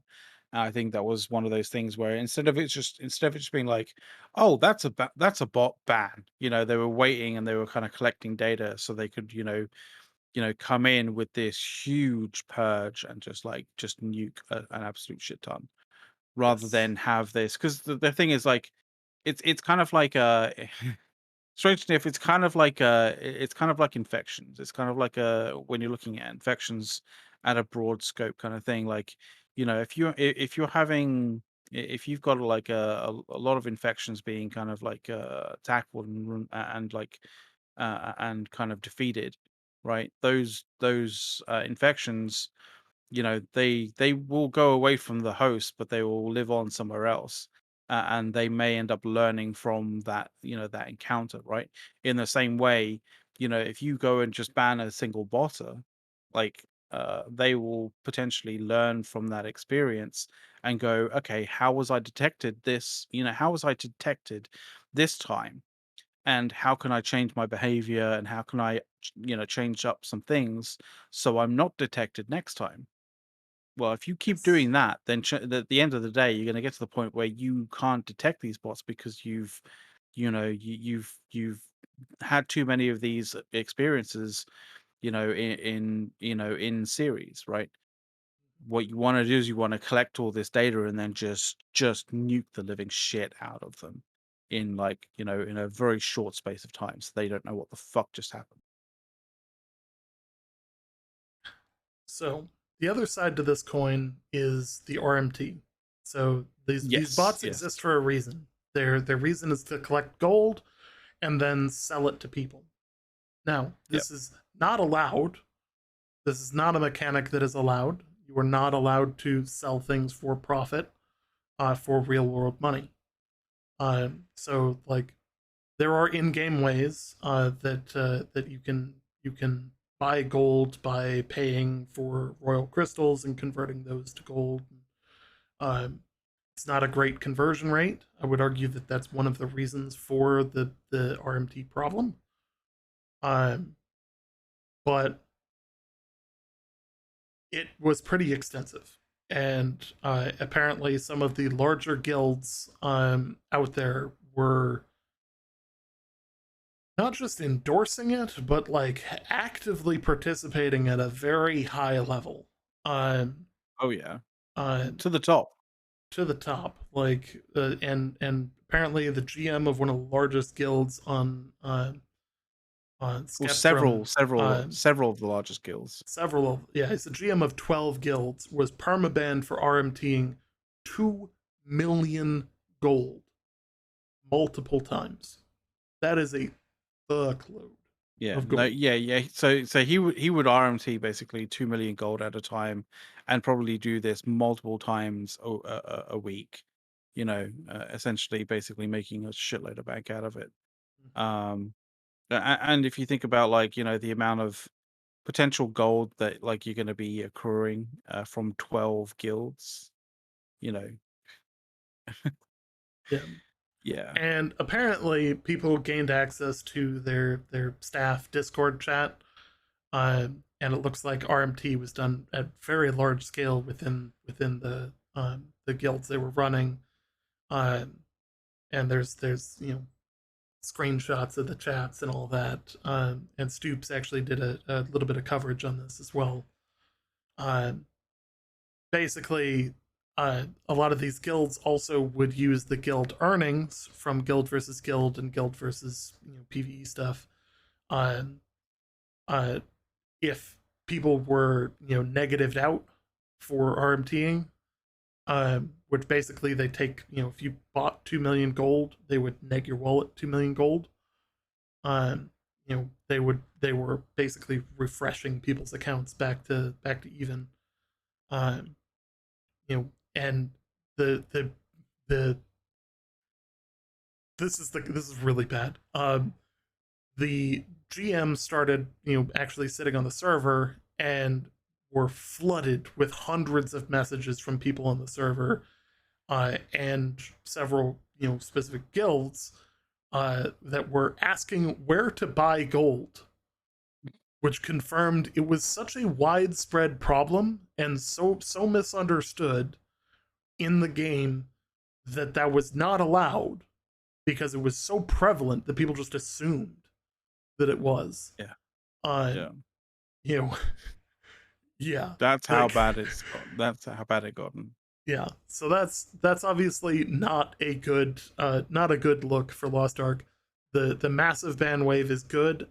Playing today, I did see bots as well. So like, hopefully they've got some systems where they're going to be continually doing this. Because like I can already see them coming back. Um, so it's an interesting set of issues. You know, it you shouldn't RMT in games. Like this is coming like I would be the poster child of having like a glorious opportunity to make probably $10,000 off of selling my Eve Online accounts. If I were to, I'm not going to, but if I were to, I'm worth 4 trillion ISK plus all of the skins in that attached to my characters. Like I'm worth a colossal amount of money in Eve Online. Like to put this in perspective, some of the largest fights in the game have not equated out to the value of my wallet. Um, so like, which is pretty nuts. Yeah. yeah, um, war profiteering in Eve Online is very much a thing. That Yeah. said, even knowing that, I don't I don't participate in RMT because it's just not a good system. It's not worth it. It's not I'd rather earn it the right way. Um, so That's that's pretty yeah. nuts. Yeah. It's a crazy story all the way around. We're talking about millions of bots, uh, Yeah. crazy And amounts that of yeah. RMT. Like And it's that this that whole system particular is fucked. thread, that particular thread on the Lost Arks subreddit is just, it is so juicy because they have so many screen grabs of so many conversations of them just being so brazen and blatant and like, clearly, you know, with no care in the world as to what they're saying and how incriminating they're sounding as well. It's just like, yeah, it's just a fucking hazing. It's amazing. Yeah. Um, and so that's all we've got for Lost Ark for this week. I know it's kind of a short session on Lost Ark. We were expecting the major news to drop today for the update, but then they pushed it to the 30th. So uh, it kind of That'll be next week, I guess. yeah, Maybe not next week. It won't be. It won't be next week. The week after. yeah. So like not a lot has happened in Lost Ark in the last week, but other than this massive ban wave, which Yeah. showcased a really big problem. Like I knew it was Yeah. a problem because you see them everywhere, but you know, Damn. yeah, way more than I thought. I'm glad that they're addressing it though. That's good. Yeah. And maybe next week we'll have the June update, like patch notes before the actual before the patch actually hits. So fingers Oh crossed on yeah. that one for sure. Um, Um, So should we, from there, like if you're following us for Lost Ark specific stuff, please make sure to hit that follow button. If you like the content, hit the sub button. It really does help us out. If you're managed to watch us on YouTube, which occasionally I'm very bad at uploading to, I please hit would the like be and follow if you made it to this point in the video. I'd be impressed, but I'd be yeah, impressed. okay. Um, and yeah, so let's shift gears yet again, and we're gonna bounce over to Star Citizen. Mm. Um, If you hadn't gotten the hints in the stream chat, the referral code, and also obviously the new text there, that referral code is specifically for Star Citizen. Absolutely. Um, so totally worth checking out Star Citizen if you haven't already signed up, and you haven't had the chance to play. Unfortunately, you missed the free week, but it's only $45 to get in. It Hmm. really is a good game. It is in alpha, so expect there to be bugs. Expect there to be some frustration. It is a very in-depth universe. There are some really large and really good organizations out there in terms of training people, getting people involved, getting into those really big ships, and having a lot of fun with the space combat.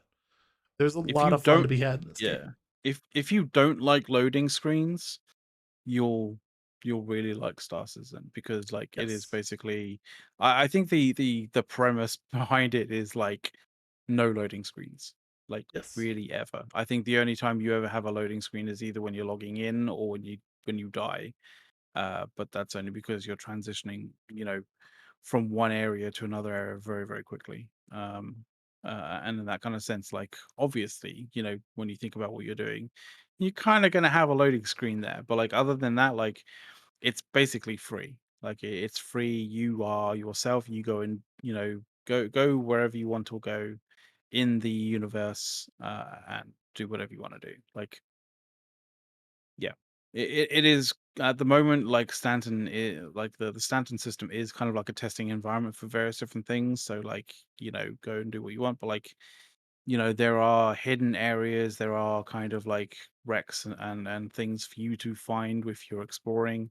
There are ways of finding resources, there are ways of extracting resources. There's, there's scripted stuff, there's unscripted stuff, there's player on player like action. Like there's no flagging for PvP. It is, if you are flying out in the verse, like you can get like nuked by whoever if they come across you and you're not prepared. Sometimes they'll nuke you like on the freaking launch pad if you're unlucky enough, or if you've like, angered somebody enough in global chat. So, it is very much a Wild West scenario out there. Absolutely. So, this week Mm, is Alien Week in Star Citizen. Properly yeah. kicked off over the course of the last week with offerings on all sorts of alien ships, gear, and skins. There's also a creative cocktail competition and an alien themed poster art competition going on as well. Make sure to check You those win out. prizes. Yeah, you win prizes if you if your stuff is good enough. Yeah. Mhm. Ongoing is the Lego competition as well. That's still ongoing, Oh as we yeah. mentioned last week. So if you're looking to give another reason for Eve Online uh, to lose at You something, feel free to you can you participate and yeah, stick it to CCP.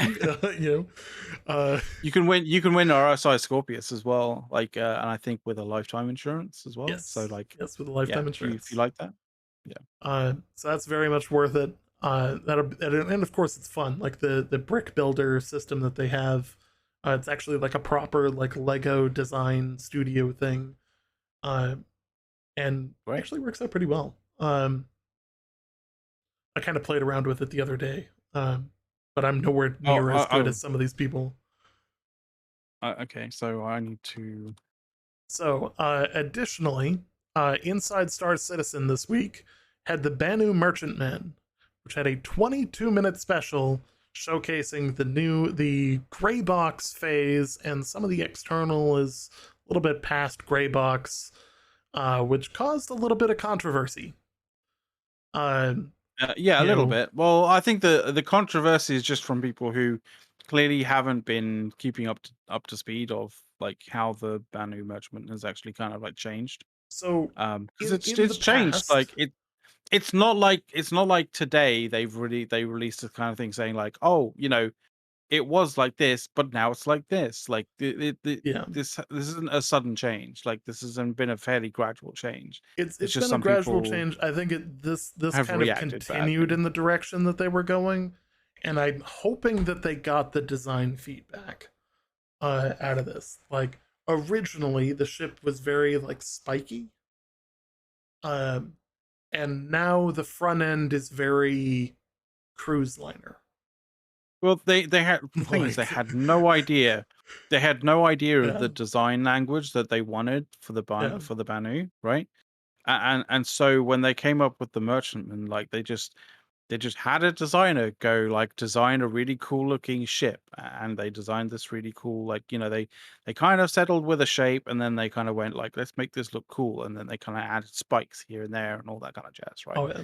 And so, that's what people, obviously, when you're selling a ship, especially when a ship that's like, barely past the concept stage, and they see a picture of the ship that is literally just an artist's interpretation of what the ship might look like, they think that that's exactly what they're going to get.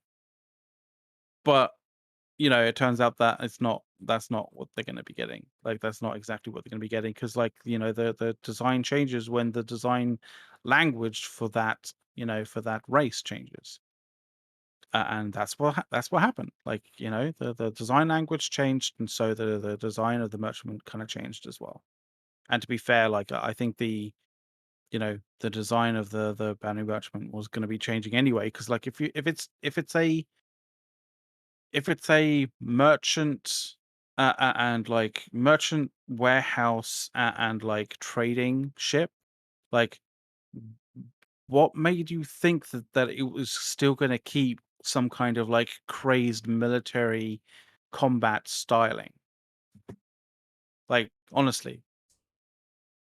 I think the main thing is like I can excuse the wingtips being a little bit more rounded.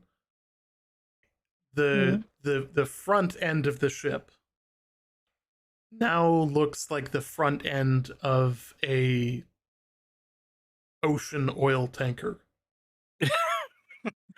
I guess a Like, little bit. It and could it's be a it's little bit more very pointy, different but than like, and now keeping in mind, I upgraded and I have a lifetime LTI token on it. I now own a merchantman because I see a lot of value there. I also don't see it staying at this $600 value because it's got 6 floors, a cargo bay that's larger than the C2, uh, it, and an it entire is it is bazaar in it. it, Like, it, it is it is when I mean, because you showed me a picture of this, it is easily comparable in size to a Kraken, yes, for which is half which the is fucking price. insane. Which is insane. So let me find the image here. So sorry to request that image from you, but yeah. Yeah, when I saw that I was like, wait, what? Like, seeing it versus an 890 jump, it's like, mm, yeah, but the 890 jump is pretty big. But like, yeah, when you say that like it has 6 floors and you think about the 890 jump and you're like, that doesn't exactly have 6 floors, but like it's fairly floor. You kind of think that is a fairly large ship, but like I think when people talk about like actual proper capital ships like the Kraken, like people expect that to be in another league. And it's not. It really isn't. Like Yeah. the measurement is comparable in size, if not, but So throwing this into additional perspective because the Kraken obviously isn't in the game. Uh, that is the yeah, 890 jump, the Polaris Corvette, and the Carrack. By comparison, that's also the C2.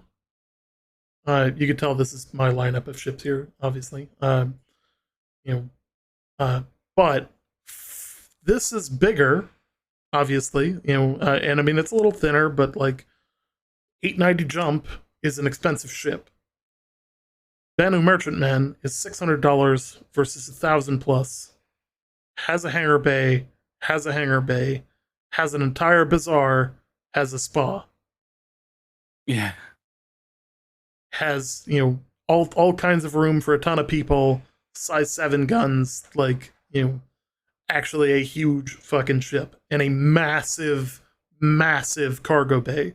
Like, yes, the 890 has a cargo bay. It is nothing in comparison to the Banu Merchantman. yeah. You know, That's fucking ridiculous. so I would not be surprised if the complement of gear on the Merchantman, based on the size listed, uh, if the gear didn't change into capital gear. Like, I don't see how they get away with it. I don't see how they get away with 2 large shield emitters on a ship that is frankly larger than the Polaris, which is counted as a capital ship that has half the amount of floors. like like just putting Yeah, that put let's put this in additional perspective. This is them rotated. The Banu Merchantman, massive, 890 jump, also a big ship. The Polaris, also a big ship. Carrack, most people kind of understand.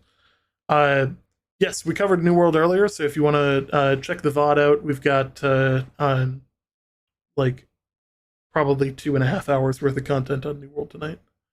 yep. Uh, It was pretty good because so like we had a functionally big drop. speaking, the like a lot of people know the Carrack. They've been in the Carrack, or you've been in an 890. for size comparison, that's the Banu Merchantman. Now, this isn't the updated model. The front end looks different and the wing bits are a little different, but it is massive by comparison. Yeah. So like I felt like this was appropriate to show people. This is obviously not the current model, but it should be similar in size because it has not gotten smaller. If anything, it's gotten bigger. Because they realized they gotta fit all of the shit that they promised into it. Yeah. Which is not insubstantial. So, I wonder when the penny drops, like, with regards to the Polaris, in that regard. Like, oh shit, there's a whole bunch of stuff that we said that was gonna be in here. Plus size 10 torps. Where the yeah, hell are we gonna put we're gonna them? put 28 size 10 torps in the Polaris and make it fit. How? No, you're not. How? No, that You're ship gonna is need to going to increase be the size bigger of that than it ship. is. Like you're Yeah. gonna need to. just to fit the weapon systems. There are too many large like those missiles are bigger like in length than I think the Gladius. So like for perspective, you need 28 Gladius sized torpedoes fit inside this thing. It's just not gonna fit. Like and I've No, said it it's for a not. long time. I got a quick fix the camera. It's all good. It's all good. You know, sorry about the text that keeps popping up whenever I do this, but there's nothing I can do about it. Um, the I keep saying this over and over again. The Polaris is going to get bigger.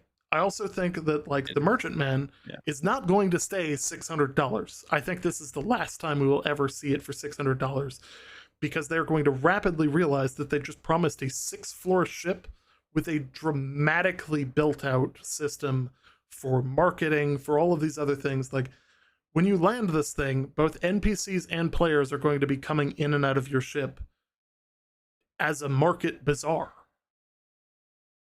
Yeah. So like that's substantial. It is ridiculous. So like I don't see this thing going for anything less than $1,000 when it actually launches. So I'll But by the way, you're gonna have to find a lot more people to sort of, like load and unload your merchantman, by the way. Like I yes. ain't doing all of it. I ain't doing half of it with you. Like you're gonna have to find we're gonna have to find a few You're gonna people be to do standing it. at the bottom of the ramp throwing one SU at a Yeah, time up with just the at a time. plane. Yoink, I yoink, don't care if yoink, they're like, oh, stacked, just get them in there. could we not have used 2 SCU containers? Jesus Christ. Oh god, that's like they're really gonna need to build out that mechanic, because one SCU at a time is not gonna work. They're gonna need like 32 SCU or 64 SCU, like shipping containers and the appropriate vehicles to move them on and Yeah. off ships, uh, in meaningful amounts. Like, because you It'd be can't great make though, you 'cause you like can make it take time, but you also have to add reward. The more time you make it take, the more reward you need to make it. So yeah. like there needs to be a balance of it can't take a shitload of time if I want to do it myself in terms of unloading it. You know? Yeah. Anyways, that's a whole another thing. So that's a different rabbit hole for another time. Jax McCleary, like Mhm. the basically Star Citizen's version of Jeremy Clarkson, right? Like I can see him like heading kind of like an advert for essentially what is the Drake Mule's bigger brother. Like, Yeah, like, the actual like like you've shipping heard you've container heard sized you've version heard of of the it. Drake Mule. You've heard of the Drake Mule. You've loved the Drake Mule.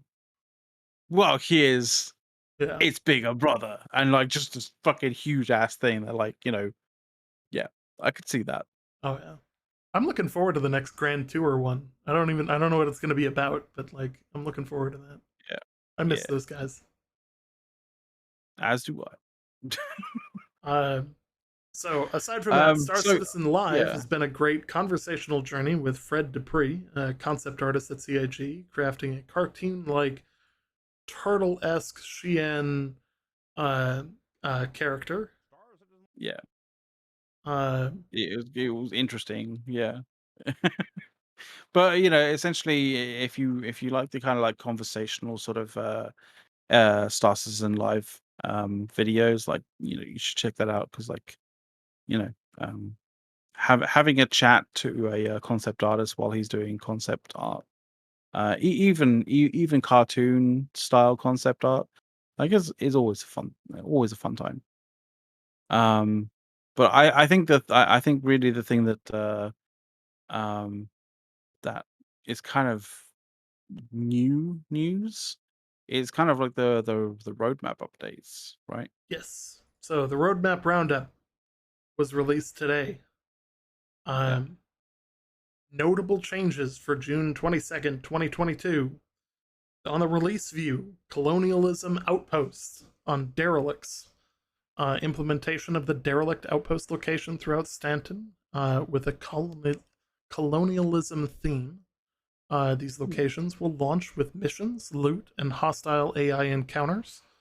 The feature has been added to the Alpha 3.17 column and is targeted for delivery in Q2 during the 3.17.2 uh, launch, which will be coming up Mm. relatively soon. I think it's already in Evocati. I think I saw that come Yeah. through earlier. Uh, This next one makes me happy. AI dropships and reinforcements, enabling AI to land and deliver reinforcements on non structured ground areas, such as planetary terrain, where a predefined landing area and assistance from air traffic control is not available.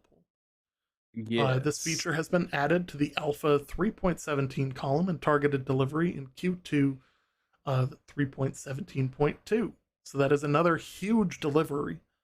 Uh, this also lends a possibility for something like NPC medics to start becoming a thing. Uh, Yeah, maybe, like maybe. I can kind of see that as a gameplay that may make its way into the game. Um, from an NPC AI, uh, you go down and you request assistance. If nobody comes within 20 minutes, the AI is or if nobody requests it, the AI slowly makes their way there in 10, 15, 20 minutes or whatever, and comes and gets you. Um, I think that would be a really kind of cool way to do that. Uh, and yeah, Yeah, so yeah. progress tracker, asteroid facilities. They added new Mm. asteroid facilities to the persistent universe, handcrafted traversable areas offering different gameplay opportunities for both the interior and exterior of asteroids. This deliverable has been added to the EU Sandbox Mm. 1 team schedule. That Due. makes me sorry? Oh, you can go. Okay, no, I was gonna just comment about this, like, that kind of stuff makes me think of Expanse and makes me think of, like, Belters. And, like, that is an area of the game and a style of, like, gameplay, a style of, like, like, sort of story and, narrative that I would really like to see in Star Citizen in some way, shape, or form. Because I there's like I don't know, like when it comes to the expanse, like the Belter kind of stuff was always like some of the most interesting um thematic aspects of the expanse. And like there's definitely points moments in playing Star Citizen, and especially in some of the dynamic events and stuff like that that kind of make me think and make me feel a little bit of that, like, expanse universe coming to life. And it's just like, oh man, if they could also start touching that kind of like the Delta kind of experience as well. Oh, that would be so good. That would be so good. And it kind I of would feels like like they the might be ability trying to to do that. capture an asteroid, Oh, uh, and what, and and fire take it it with at a me. planet? Like, oh, Well, I no, mean, okay, yeah, no, firing that at a would planet be. would be a whole other step too. But like, take it, open up the, open up the Carrick landing bay or the 890 Just jump scoop one landing up. bay, and just kind of scoop it and just let it sit on there and just take off. Yeah, I'll go mine yeah, it elsewhere. yeah. Uh, Hand mine it. yep. The persistence side of things, I'm super looking forward to that. Yeah, On that side of things, the cargo refactor is obviously kind of throwing some gears in the works, throwing some wrenches in the works here. Uh, the RSI Orion, the Misk Hull B, D, and E, as well as the Crusader Genesis Starliner, due to a shift in priority with the vehicle concept art team, uh, both having to wait for specific systems coming online, as well as additional resources needed on other upcoming vehicles. They basically have been removed from the progress tracker until additional resources can be allocated. Uh, Almost so all of it, those, the first four, the Orion is a you know it's mining a platform. Uh, massive mining capital ship. Like it I think is. referring to it as a ship is a bit generous. Like it gets to where it Yeah, gets very slowly to where it goes, and then it mines. you know, but it yeah, mines a lot. It's designed to be operated 24/7 as a mining installation, and to have its cargo external, and its cargo is going to be pulled away by probably the Misk Hull B, D, and E in mass yeah, quantities. Like it is meant to be like the belt stripper. yeah. It is not mining small amount. Like one asteroid is not its thing. Like like your prospectors, you get 1 to 3 asteroids before you're full. Um, this is gonna be you're gonna be And most of the way through the belt before it's full. and chances are the Orion is going to have a whole bunch of refiners on there as well. So like Yep. you're not just you're refining in situ. You're not like taking Yep. that stuff and then moving it to a refinery. Like you're doing it right there and then. Yeah. I think Um, the only thing that's kind of like slightly different in here is like the Crusader Genesis Starliner. Like yes. essentially what that is a luxury um personnel transporter, right? Yep. And And I think I part of guess that is it's its combination of yeah. size and the NPC. They're still working on a specific thing for NPCs, kind of transfer missions. So like Yeah, yeah. being able to accept, hey, I'm willing to transfer 20 people from this planet to this planet in a ship. Yeah. This is a good opportunity for that, but of course that mechanic has not been added in, therefore it's not really uh, worth developing too much into the ship. Uh, Mhm. you know, but you know they have been on the tracker at one point, so they have had work done to them. Uh, it's just kind of they're hitting a roadblock with these other systems, namely the cargo systems that are going to take a little bit. And yeah, uh, Mhm. so like basically moving players as a mission, or NPCs as a mission, and kind of uh, Yeah, just accepting a mission, and you're providing transport for somebody or for an NPC to go from like one planet or one one location to to another facility on another yeah, another planet, potentially even another system. But like at this point in time, like it's just you have Stanton and that's it at the moment. So like yeah, so it's yeah, basically like like people moving like yeah. essentially. And of course, like the art team can only go so far before you know the NPC engineering teams, like all of them have to get involved and ensure that the mechanics are actually functioning and installed correctly. Yeah, Um, yeah.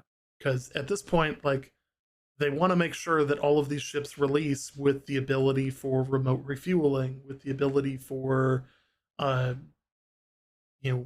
remote restock from other ships with you know all of the different like odds and ends that we come to assume are going to be there. They don't want to launch things with the old version of the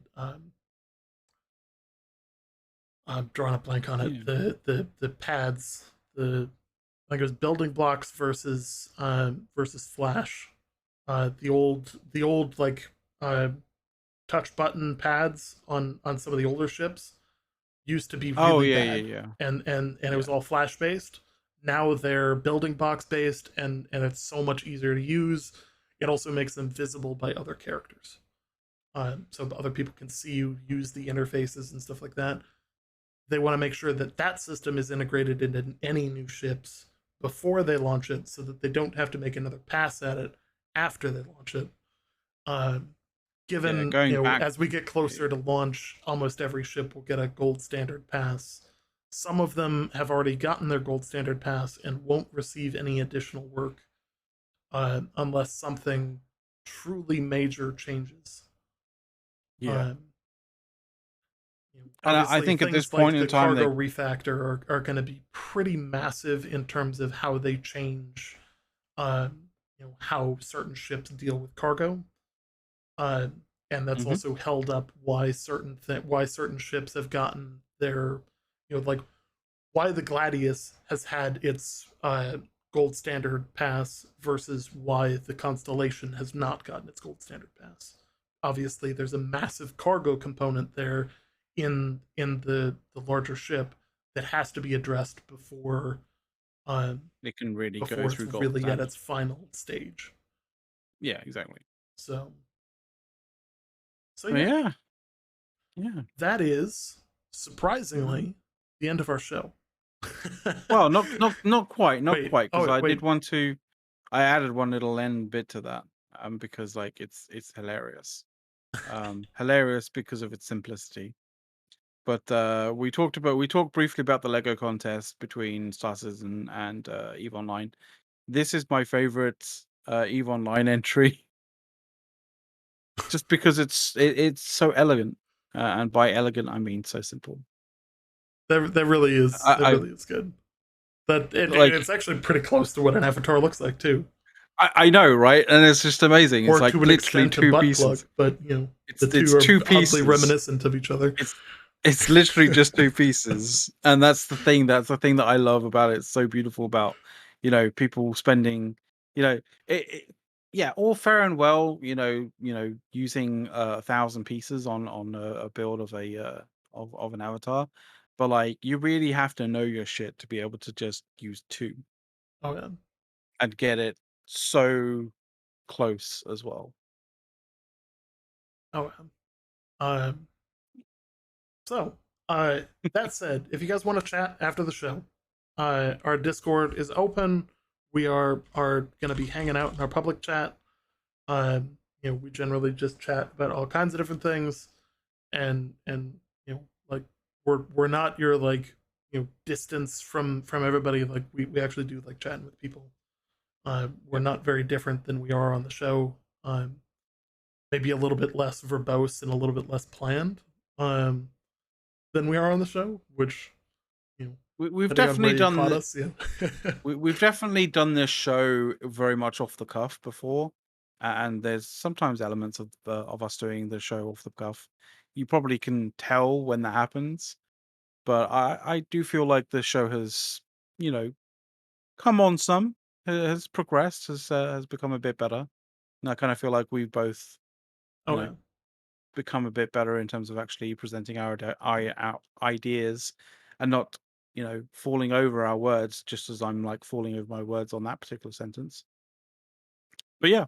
absolutely. That said, if you like the content, make sure to hit the follow button. Make sure like if you want to watch it and you don't want to deal with the ads. I know Twitch is just like starting to bombard people with ads. Consider hitting that sub button. Subs obviously don't have any ads. We've made sure to set that up at least. Unfortunately, we can't do that for everybody, but yeah. So with that, as we always love to say, we will see you guys in the new world. Oh, yeah.